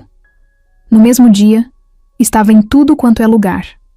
No Twitter, no Instagram, em grupos de WhatsApp. Teve gente que apoiou dizendo que ela era uma inspiração. Outros disseram que estava senil. Mas agora, pelo menos, a história tinha outro lado. Davi assistiu escondido, sentado no chão da cozinha, ouvindo tudo pelo tablet da Vera. No fim da entrevista, Elsa olhou para a câmera e disse: "E pro Davi, se você estiver vendo isso, você não está sozinho. Eu estou com você, até o fim." Ele chorou, mas dessa vez foi diferente. Na semana seguinte à entrevista de Elsa, o silêncio acabou. O telefone do advogado dela tocava o tempo todo. O e-mail da casa lotou com mensagens de curiosos, jornalistas, até haters. Mas não era isso que preocupava. O que realmente pesava era o envelope pardo que chegou na portaria com o selo do Fórum Central. Dentro, um ofício direto, determinação de perícia médica e avaliação psicológica da requerente Elsa Monteiro da Silva, em caráter de urgência. Silas, o advogado, abriu o documento sentado à mesa da cozinha, com Elsa na frente, tomando café preto e mexendo no pão com manteiga. Ele leu em voz alta, pausado. No fim, falou sério. "Eles querem que a senhora prove que está em plena consciência." Elsa não se abalou. Deu um gole no café, engoliu e respondeu de um jeito que parecia até piada. "Já tive que provar coisa muito pior nessa vida. Que sou boa mãe, que sou boa viúva, que sou capaz de tocar um negócio sozinha. Provar que tô com a cabeça no lugar vai ser até tranquilo." Davi estava no corredor, ouvindo tudo sem querer. A palavra perícia deixou ele com medo. Ele ainda não entendia direito o que significava, mas sabia que estavam tentando tirar Elsa dele, e isso deixava tudo mais escuro. 2 dias depois, um carro preto parou na porta da casa. Desceu uma psicóloga chamada Sandra e um médico perito chamado Gilberto, sem jaleco, roupa casual, tablet na mão. Foram recebidos com educação por Vera, mas o clima já era pesado. Desde a entrada, na sala, Elsa estava sentada na poltrona esperando. "Boa tarde. Pode sentar onde quiser. Não vou fingir nada e também não vou fazer teatrinho." Sandra sorriu de leve. "É só uma conversa, dona Elsa, sem pressão." Ela pegou um caderno, começou a anotar. O médico ligou o gravador no bolso da camisa. "Nome completo? Elsa Monteiro da Silva. Idade: 78. Mas se me derem mais uns meses, viro 77 de novo." Sandra anotou com um sorrisinho discreto. Mas seguiu firme. "Dona Elsa, a senhora lembra que dia é hoje?" Ela respondeu sem errar. Depois disseram para ela descrever o local onde estavam. Ela descreveu a sala inteira, com detalhes, desde o quadro da parede até a almofada rasgada que Davi ainda não deixava jogar fora. A psicóloga continuou. "Pode me contar como conheceu o Davi?" E Elsa contou. Do jeito mais simples possível, do parque, da mão, da frase que ele disse, do movimento no pé, dos dias que se seguiram. Não romantizou, não exagerou. Só falou o que aconteceu. Enquanto falava, os 2 peritos olhavam para ela como se estivessem tentando adivinhar se era verdade, mas não interromperam. "E por que decidiu adotá-lo?" Elsa respirou fundo. "Porque ele salvou a parte de mim que já tinha desistido de viver. E porque ninguém mais fez isso." A psicóloga anotava rápido agora. "Mas a senhora não acha que isso pode ser influência emocional? Que talvez a carência afetiva tenha virado identificação com o menino?" Elsa levantou a sobrancelha. "Com certeza. E isso é motivo para tirar ele de mim?" Sandra não respondeu. Anotou de novo. Depois disso, foi a vez do teste cognitivo. Perguntas de memória, lógica, atenção. Elsa respondeu tudo com calma. Até ficou brava quando tentaram fazer uma pergunta matemática dizendo que era simples. Ela respondeu certa e ainda retrucou. "Simples pra quem?" "Matemática nunca foi meu forte. Mas minha cabeça funciona, viu?" A avaliação durou quase 2 horas. Quando os peritos se levantaram, agradeceram a hospitalidade. Saíram sem dar opinião, sem expressão. Elsa os acompanhou até a porta. Vocês viram com os próprios olhos. Eu ando. Eu falo. Eu raciocino. Só não aguento mais tanta gente querendo decidir por mim. 2 dias depois, chegou a segunda bomba. Oficial de justiça na porta. Davi teria que ser ouvido num abrigo, por assistentes sociais e uma promotora do juizado de menores. Não podiam fazer isso na casa dela. O garoto tinha que ir até lá, sem a presença de Elsa. Vera ficou revoltada. Isso é absurdo. Mandar ele voltar para aquele tipo de lugar? Ele quase morreu num abrigo. Silas respirou fundo. Infelizmente é o protocolo. Elsa foi até o quarto do menino. Ele estava jogando no celular, deitado na cama. Filho, a gente precisa conversar. Davi largou o celular na hora. Só de ouvir o tom de voz, ele já sabia. Ela explicou tudo com calma. Ele ouviu quieto. No abrigo de novo? Só para conversar com umas pessoas. Não é para morar lá. Vai durar só um pouquinho. Depois você volta. Eles vão me deixar lá? Não. Eu prometo que não. Na manhã da ida, Elsa fez café com leite e pão na chapa, como ele gostava. Ele não comeu muito. O estômago estava embrulhado. Vera foi junto. Ficou do lado de fora esperando. O abrigo era cinza, cercado por muros altos, portão de ferro pesado. Davi entrou com os olhos no chão. Foi levado até uma sala com uma mesa grande, cheia de papéis. 3 pessoas estavam ali. Uma promotora baixinha de óculos, uma assistente social simpática e um rapaz que anotava tudo. Pode sentar, Davi. Tá tudo bem, viu? Ele sentou devagar. Você sabe por que tá aqui? Ele balançou a cabeça. Só quero morar com a dona Elsa.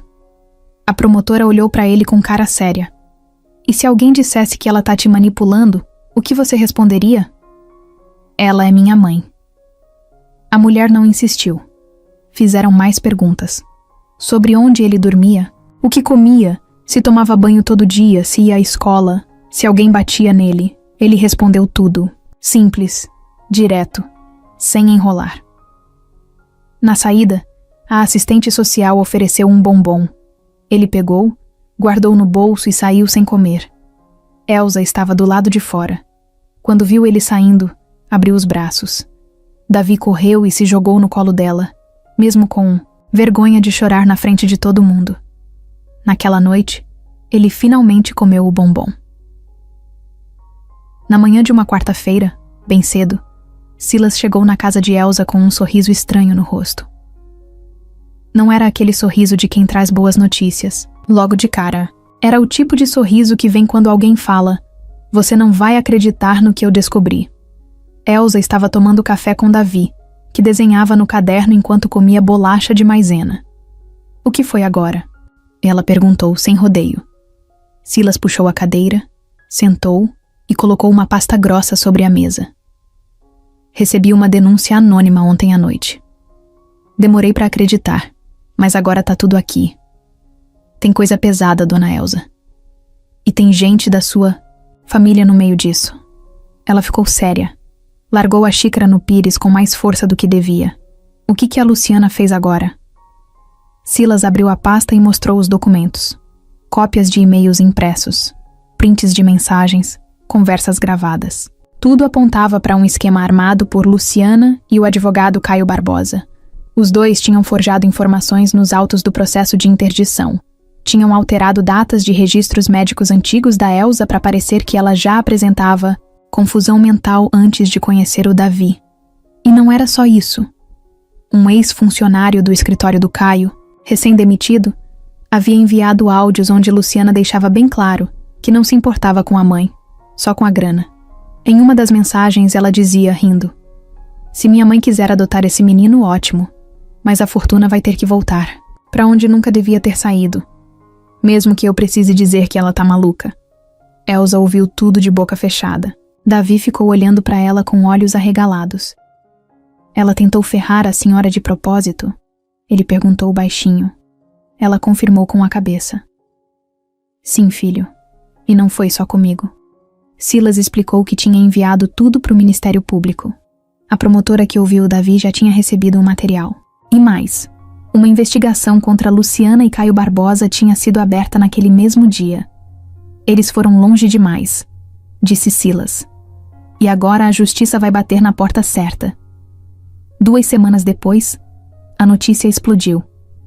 Dessa vez, Luciana estava no centro do escândalo, nos sites de fofoca, nas redes sociais, nas rodinhas de conversa do bairro. Manchete: filha de milionária falsifica documentos para interditar a própria mãe e barrar a adoção de menino de rua. Foi tiro e queda. O vídeo de Elsa na entrevista anterior voltou a circular, mas agora com outro peso. Comentários mudaram. Gente que antes duvidava, agora pedia desculpas em público. Chamavam Elsa de guerreira. Chamavam Davi de milagre, Luciana. Por outro lado, se trancou no apartamento. Evitava jornalistas, apagou as redes sociais e até o namorado sumiu. Só Caio tentou segurar a queda, dando entrevistas dizendo que estava apenas defendendo os interesses da cliente. Mas ninguém comprou o papo. A promotora do caso entrou em contato com Silas e marcou uma audiência de urgência. Era o começo do fim. No dia da audiência, Elsa chegou com Davi de mãos dadas. Os dois estavam com roupa simples, mas com o olhar firme. Vera ia logo atrás, como sempre, pronta para segurar o mundo se fosse preciso.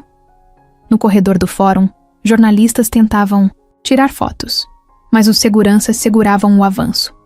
Luciana chegou quase 1 hora depois, com óculos escuros, cara amassada e o Caio do lado, tentando fazer de conta que ainda controlava a situação.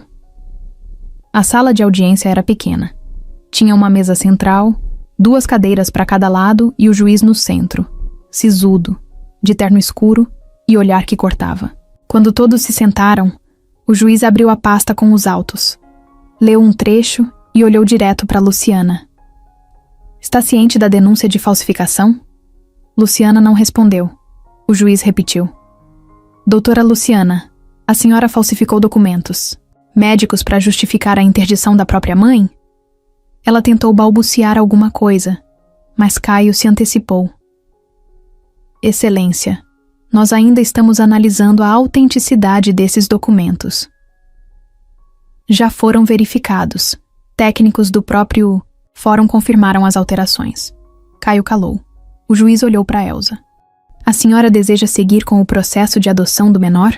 Elsa respondeu na lata, olhando nos olhos dele. Sim, com toda a força que eu tiver. Davi apertou a mão dela por debaixo da mesa. A audiência continuou por mais de 1 hora. O juiz ouviu todos os lados.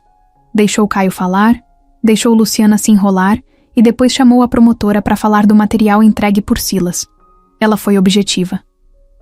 Essa tentativa de interdição foi baseada em má-fé. O menor está bem cuidado, em ambiente seguro, com vínculo emocional sólido com a requerente. Não há risco. E a senhora Elsa está plenamente consciente de tudo. Quando terminou, o juiz olhou para Elsa de novo.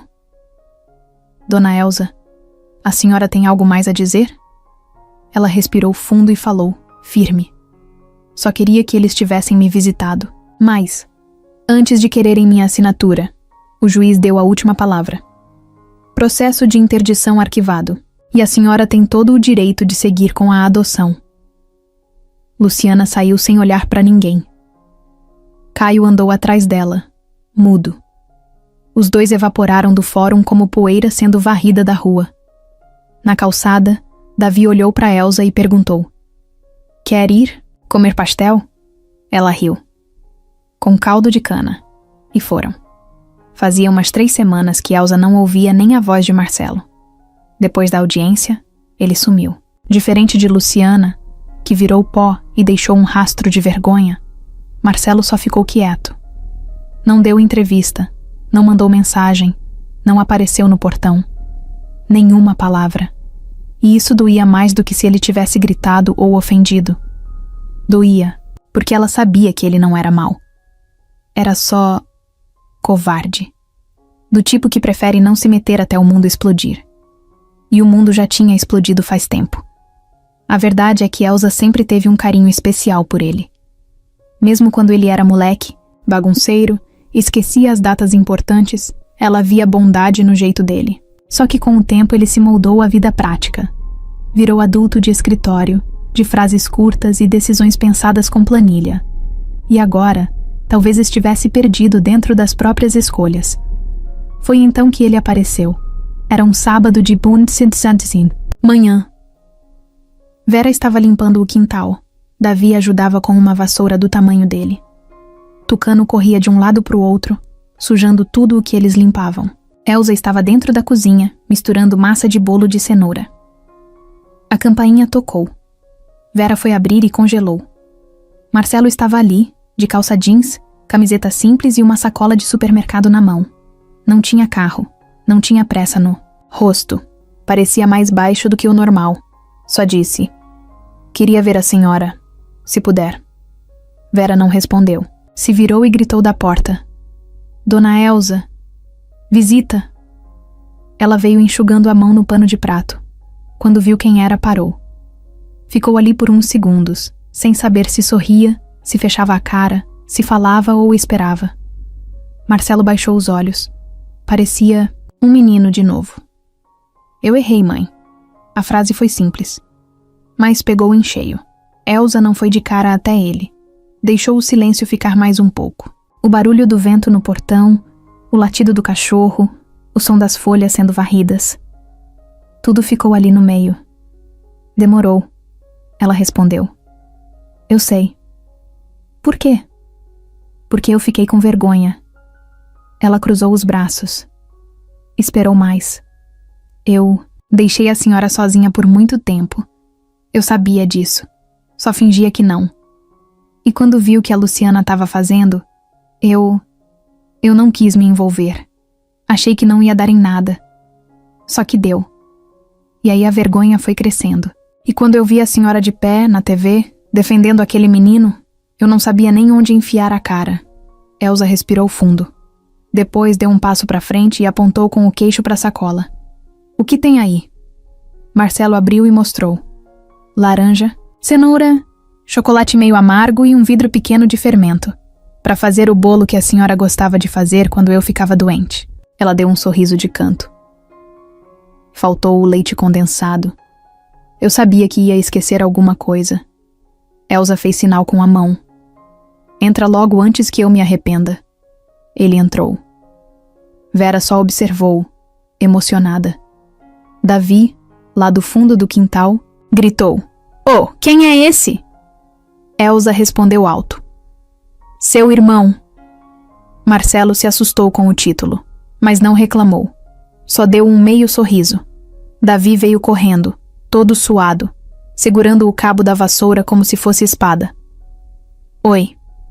Marcelo abaixou, estendeu a mão. "Oi, eu sou o Marcelo." "Eu sou o Davi. A senhora falou que você era chato." Marcelo deu uma risada tímida.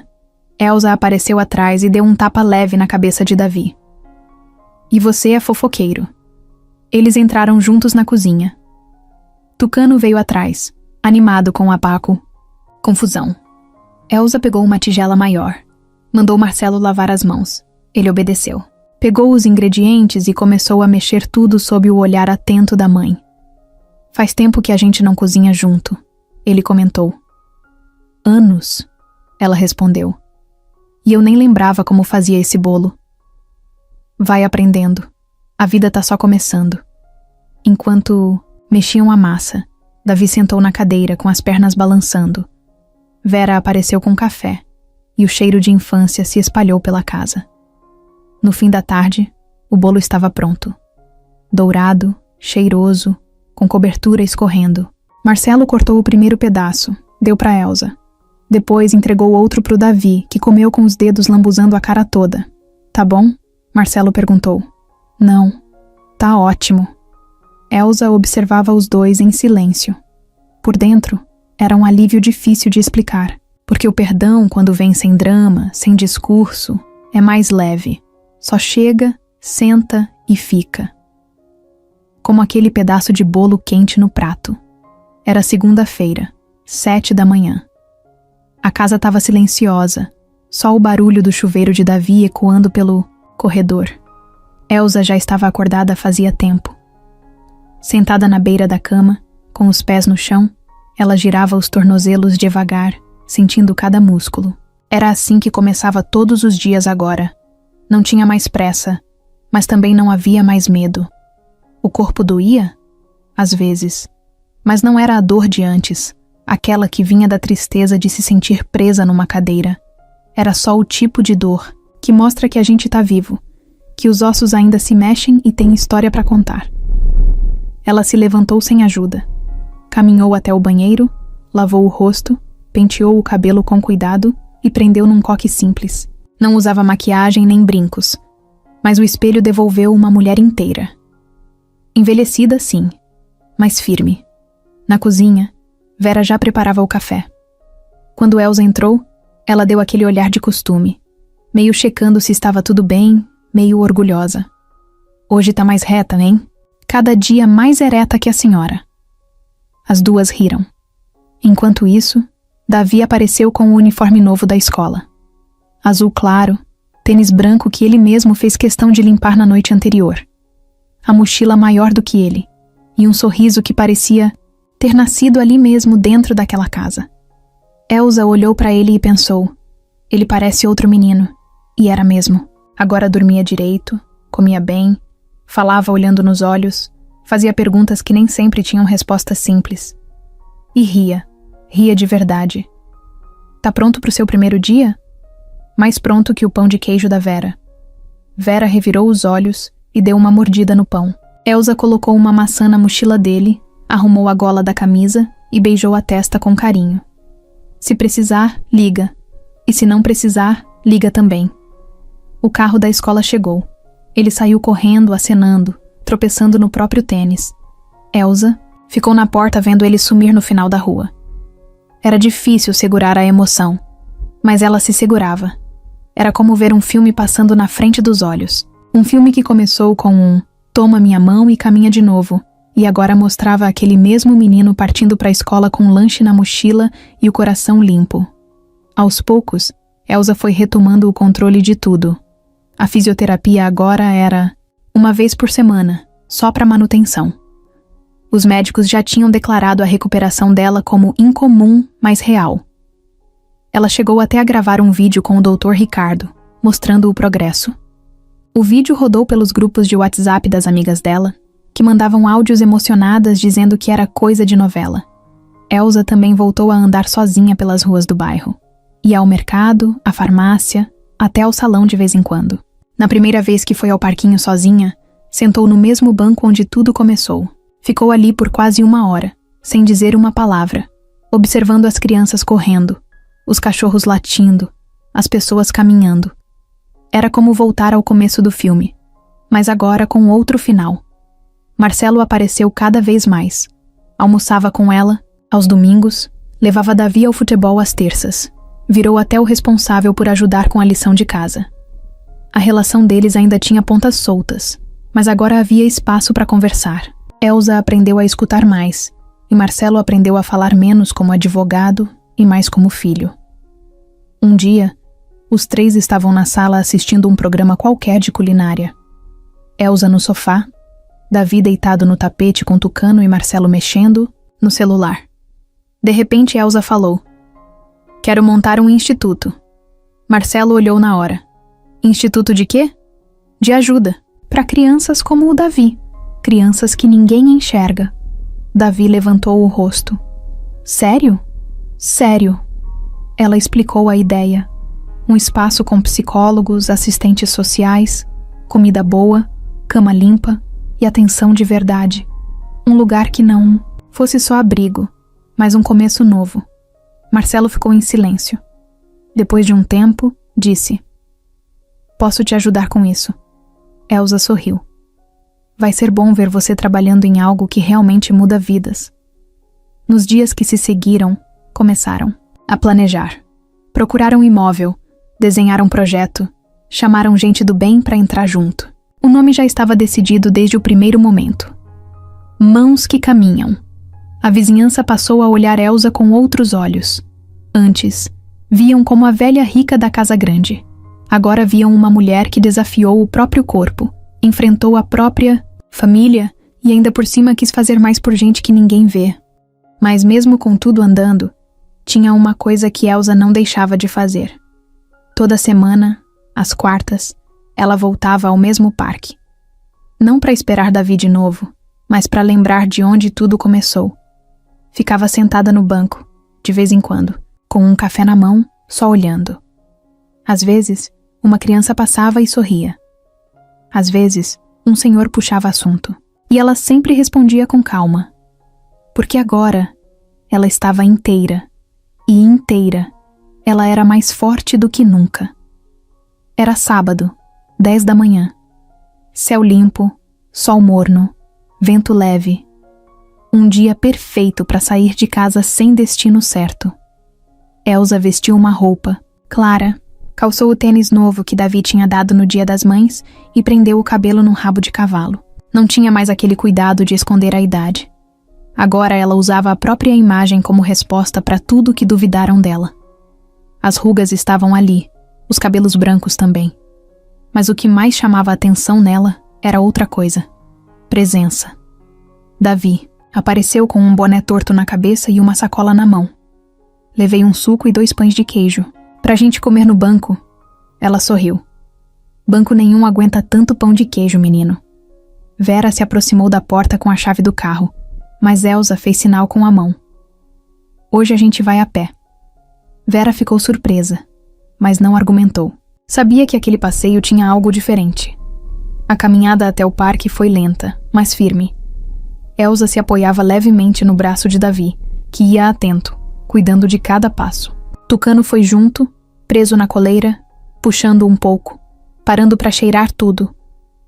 Quando viraram a esquina e o portão do Parque das Mangueiras apareceu, os dois pararam. Davi olhou para Elsa como quem pergunta sem abrir a boca. Pronta? Ela respondeu, com um aceno leve. Entraram. O som era o mesmo de antes. Risadas de criança, passos de corrida, folhas secas sendo pisadas, uma bicicleta passando com sininho.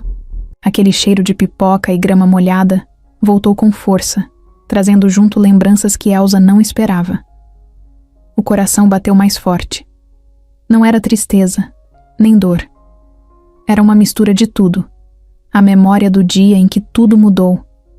O menino, a mão estendida, a frase impossível. Ela não esqueceu nenhuma palavra.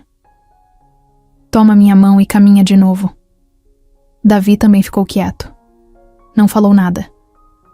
Só olhava para os cantos, como se estivesse tentando encontrar o passado escondido entre as árvores. Foram até o banco. O mesmo banco ainda estava lá, com a madeira gasta, os parafusos meio frouxos e uma pichação antiga no encosto. T-R 2007. Elsa sentou devagar. Passou a mão no assento como quem cumprimenta um velho conhecido. Davi sentou do lado, abriu a sacola e entregou o suco. Laranja com cenoura. Igual aquele que a senhora não conseguiu tomar aquele dia. Ela pegou, deu um gole, respirou fundo e deixou o corpo relaxar. Agora consigo. Os dois ficaram um tempo em silêncio. Só olhando. À frente deles, o mesmo lago onde sempre nadavam, os patos. Um casal de idosos fazia caminhada do outro lado. Uma mãe empurrava um carrinho de bebê. Tudo parecia igual. Mas, para eles, tudo era diferente. Davi tirou o boné e colocou no colo. Eu lembro quando cheguei aqui. Lembro da senhora, sentada desse jeito, com cara de que não queria falar com ninguém. Elsa riu. E você com aquela roupa rasgada, cara suja e ainda querendo me dar ordem. Eu tava com medo. Mas por algum motivo, achei que a senhora ia escutar. Eu escutei. Meu corpo inteiro escutou. Nesse momento, um garoto pequeno passou correndo na frente deles. Devia ter uns 7 anos. Estava descalço, com a camiseta larga e a bermuda no joelho. Parou do lado do banco, olhou para Davi, depois para Elsa. Ficou ali por uns segundos, mudo. Oi, Davi disse. O menino não, respondeu. Só apontou para o suco e perguntou. Tem mais? Davi abriu a sacola, pegou o outro copo e entregou. Tem sim. O garoto pegou, Virou de uma vez e saiu correndo sem dizer nada. Elsa observou ele sumir entre as árvores. Quantos Davizinhos será que tem por aí? Muitos. Ela suspirou. E a gente vai tentar alcançar todos. O banco ficou em silêncio. De novo, Tucano latiu para um pombo. Um homem passou vendendo algodão doce. Davi comprou deu metade para Elsa. Ela aceitou. Não lembra da infância, não? Ele perguntou rindo. Lembra. Mas o gosto era mais doce naquela época. Ou a senhora que era menos chata. Ela cutucou o braço dele com o cotovelo. Riram os dois. Depois de um tempo, Davi se levantou. Foi até a beira do lago e ficou olhando a água. Elsa o observava de longe. A silhueta pequena dele, de pé naquele mesmo lugar onde ela só sentava antes, era um símbolo. Um começo novo, firme. E por um instante, ela viu como seria o futuro. Com ele crescendo, aprendendo, vivendo. E ela ali do lado, não como salvadora, mas como companhia. Davi voltou devagar, com uma pedrinha na mão. Olha o que achei. Pedra? Grande coisa. É lisa. E tem um formato de coração. Ela pegou, olhou. De fato tinha mesmo. Guarda. Isso, menino. Pode dar sorte. Vou guardar. No bolso da calça da escola. Melhor não. Você nunca lembra de esvaziar esse bolso. Eles riram de novo. Na volta para casa, Elsa andou mais solta. Nem se apoiou tanto. Os pés batiam no chão com firmeza. Cada passo era uma resposta. Cada respiração, um agradecimento. Ela não falou, mas pensou com força. Obrigada, Davi. Obrigada por me fazer caminhar de novo. Era um domingo nublado. Aquelas nuvens cinzas que não ameaçam chuva, mas cobrem o céu de um jeito que dá vontade de ficar em casa, em silêncio. Elsa estava na área de serviço, mexendo numa caixa de fotos antigas que Vera tinha tirado do alto do armário. Fazia tempo que aquela caixa não era aberta. Era daquelas pesadas, cheias de envelope, negativo de filme, papel amarelado com borda branca e cheiro de guardado. Quer ajuda? Vera perguntou, passando com a vassoura. Não. Quero silêncio e um copo de chá. Vera foi buscar. Elsa ficou sentada ali no chão, abrindo envelope por envelope. Fotos de praia, festa de família, viagens antigas. Os filhos pequenos, o falecido marido em trajes de banho ridículos, e até ela mesma, mais jovem, rindo com um copo de vinho na mão. Era um filme da vida passando devagar. De repente, uma foto escorregou do meio do maço. Caiu no chão virada, ela pegou. Era uma imagem simples. A cozinha da casa antiga. 3 funcionárias uniformizadas. Uma delas no centro, morena, magra, de trança.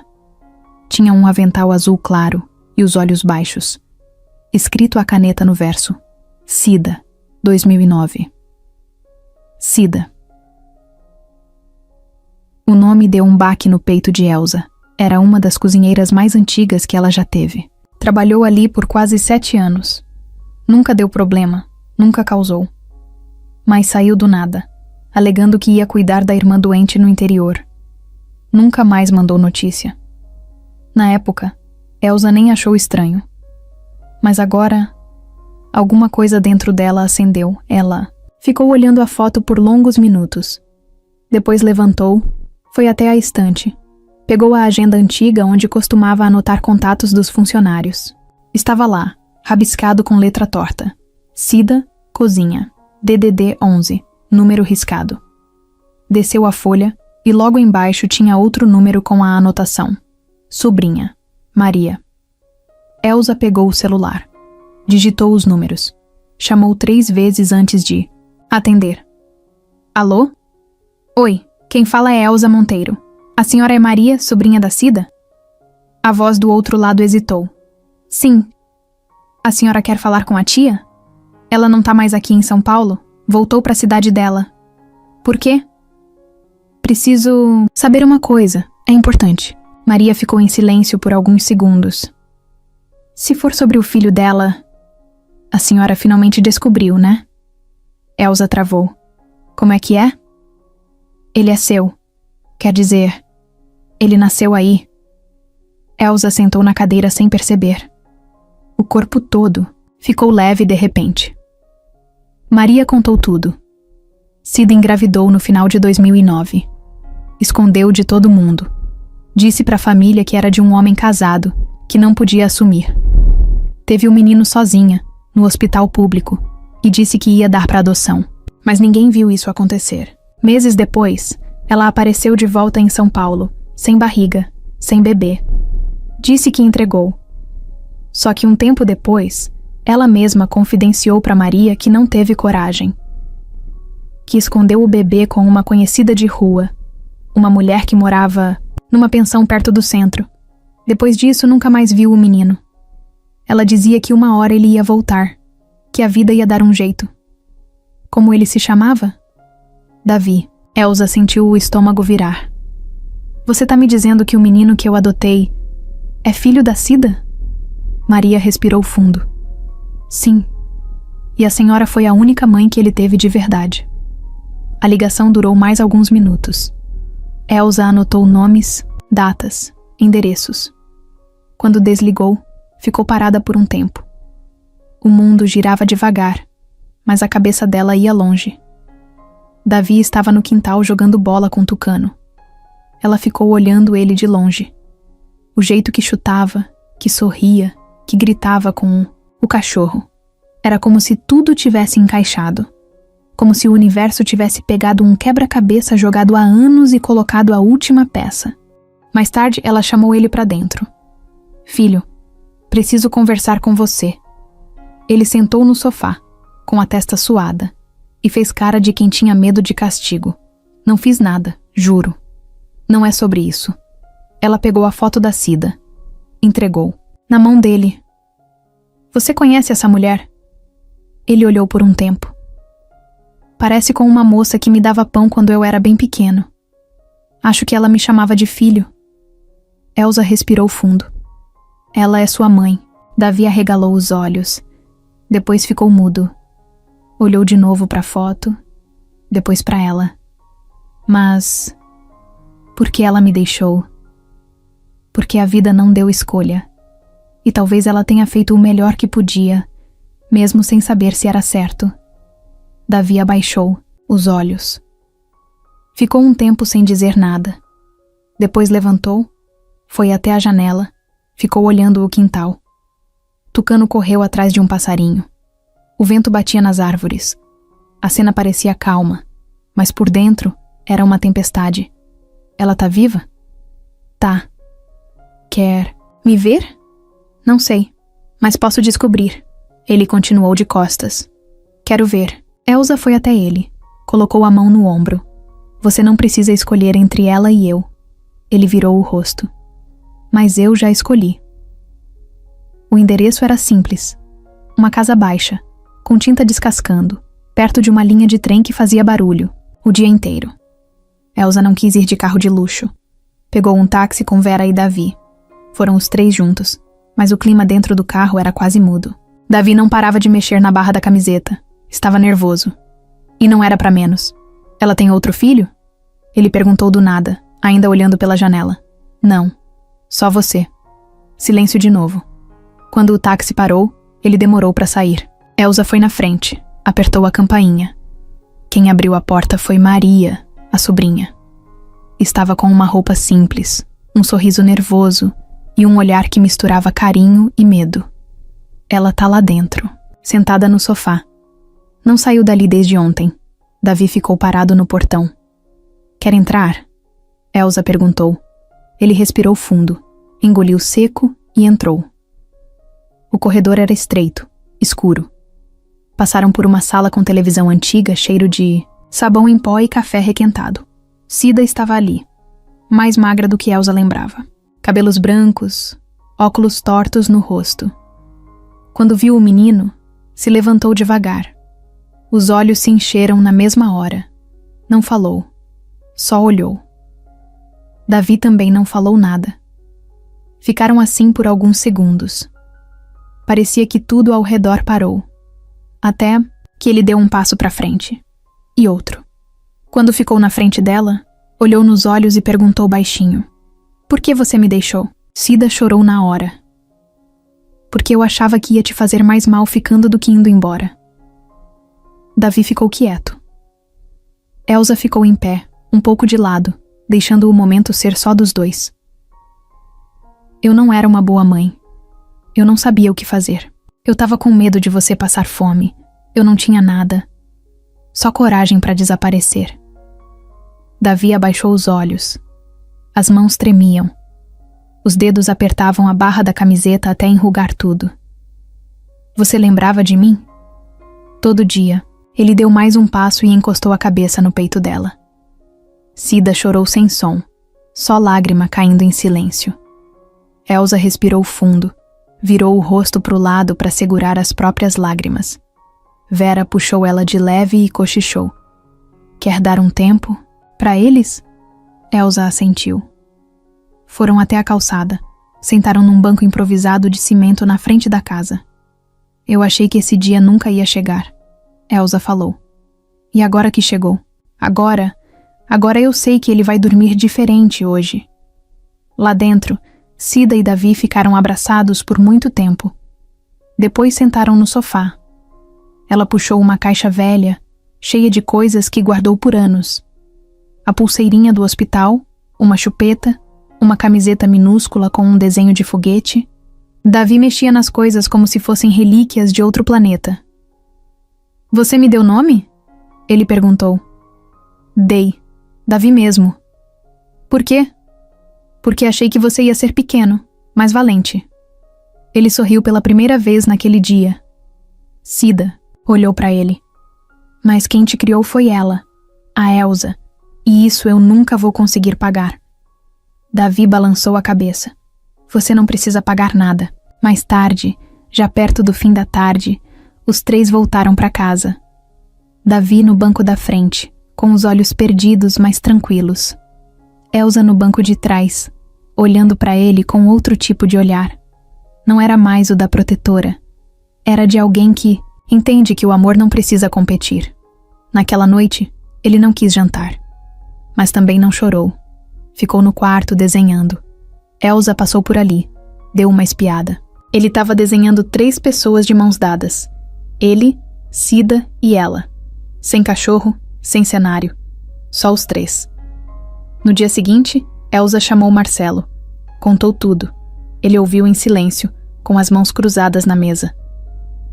Você tá bem com isso? Ele perguntou. Ele é filho dela, mas foi entregue pra mim pelo destino. Não tenho ciúme, tenho gratidão. E ele? Tá em paz. Isso vale mais que qualquer papel assinado.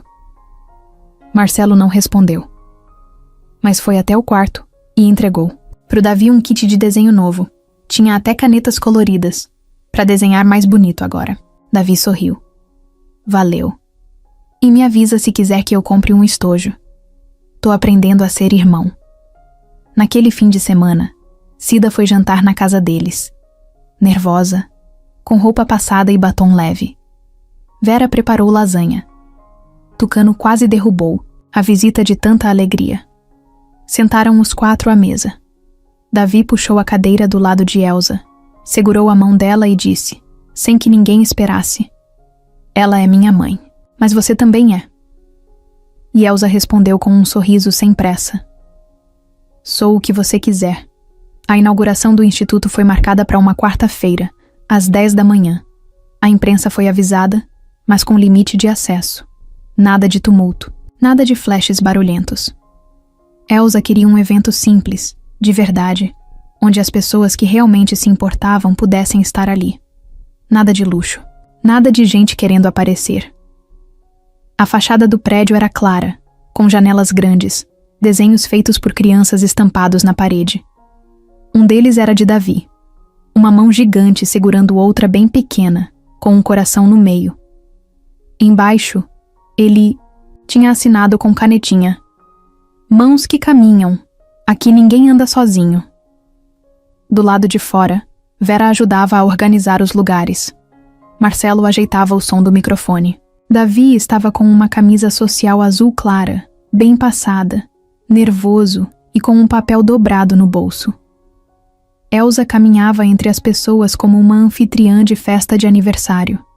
Sorria, perguntava se estavam bem, abraçava.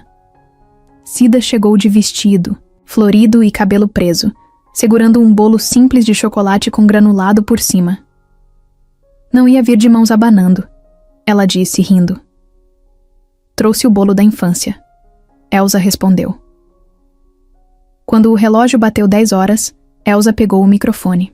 A multidão de cerca de 60 pessoas ficou em silêncio. Crianças sentadas no chão, alguns idosos na lateral, pais e mães encostados nos cantos. Davi do lado dela, segurando firme na mão. Ela falou por poucos minutos. Agradeceu. Disse que aquele era o começo de algo que ela gostaria de ter feito antes, mas que agora estava sendo feito com o coração no lugar. Disse que quem quisesse doar tempo, carinho, atenção, era mais bem-vindo que qualquer cheque. No final, passou o microfone para o Davi. Ele hesitou. Depois enfiou a mão no bolso e tirou o papel. É curtinho, ele disse, mas é importante. Abriu o papel. Era uma folha dobrada várias vezes. Desdobrou, respirou fundo e leu. Tem gente que aparece na nossa vida como se tivesse vindo do nada. Mas nada vem do nada. Tudo tem motivo. Quando eu encontrei a dona Elsa, eu não sabia quem ela era, mas minha mãe de sangue tinha falado um negócio pra mim, um tempo antes de desaparecer. Ela falou, se um dia você encontrar uma mulher que tem olhar de dor escondida, pega na mão dela e fala pra ela não ter medo de caminhar de novo. Essa vai ser a sua família. A multidão ficou muda. Elsa arregalou os olhos. Vera levou a mão à boca. Davi continuou. Eu não lembrava disso direito. Mas uns dias atrás eu sonhei com ela. Sonhei com minha mãe me dizendo que o nome da mulher que eu ia encontrar era Elsa. E aí eu lembrei. Lembrei que quando eu vi a senhora no banco do parque, meu coração ficou quente. Eu não sabia que era a senhora. Mas eu senti. E eu falei aquilo. Não foi por mágica. Foi porque eu já sabia, mesmo sem saber. Elsa apertou os olhos com força. Marcelo abaixou a cabeça. O microfone ficou quieto por uns segundos. O vento bateu na lateral do prédio, balançando os desenhos pendurados com prendedores. Davi guardou o papel de volta no bolso. É isso. Era só isso que eu queria falar. A plateia começou a aplaudir. Primeiro devagar, depois forte. Algumas crianças começaram a bater palmas no ritmo. Elsa foi até ele, puxou pelo ombro e abraçou ali mesmo, na frente de todo mundo. Você não me salvou só uma vez, filho. Foi 2. Davi chorou no colo dela. Lá de trás da plateia, uma mulher levantou e andou até a frente. Ninguém reconheceu. Ela usava boné, camiseta larga e segurava uma sacola no braço. Quando chegou perto, falou baixinho. Desculpa. Eu ouvi a história na rádio e vim. Eu conheci a Cida. Trabalhei com ela por uns meses. Fui eu que fiquei com o Davi quando ele nasceu. Elsa virou devagar. Você era da pensão? Sim. Eu tentei cuidar dele o quanto deu. Mas era difícil. Tive que deixar com outra moça depois. E aí perdi o rastro. Sempre me culpei por isso. Elsa segurou o braço dela com leveza. Obrigada. Mesmo sem saber, você fez parte disso tudo. Davi olhou para a mulher com os olhos brilhando. Não disse nada, mas deu um abraço. Naquela noite, já em casa, Elsa estava sentada na varanda com uma manta nos ombros. Davi apareceu com o travesseiro debaixo do braço. Posso dormir aqui hoje? Ela abriu espaço no sofá de 2 lugares. Claro. Mas você que fecha a janela depois. Ele deitou. Encostou a cabeça no colo dela. Ficaram os dois olhando o céu.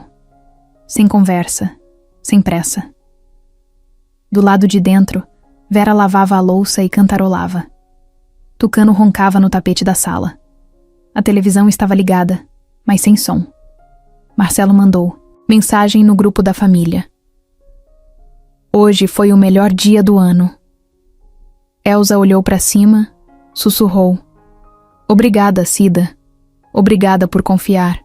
Ele chegou até mim do jeito que tinha que ser. Davi, com os olhos fechando, falou quase dormindo. Amanhã, a gente começa a construir a biblioteca lá, né? Começa. Quero que tenha meu nome. Vai ter. E vai ter o meu também. E o seu da sua mãe. Porque foi ela que começou tudo. Davi sorriu com os olhos fechados. E dormiu. Elsa passou a mão no cabelo dele, devagar. E ficou ali, em silêncio, vigiando os sonhos dele como se fosse a guardiã da paz. Porque era, ela sempre foi.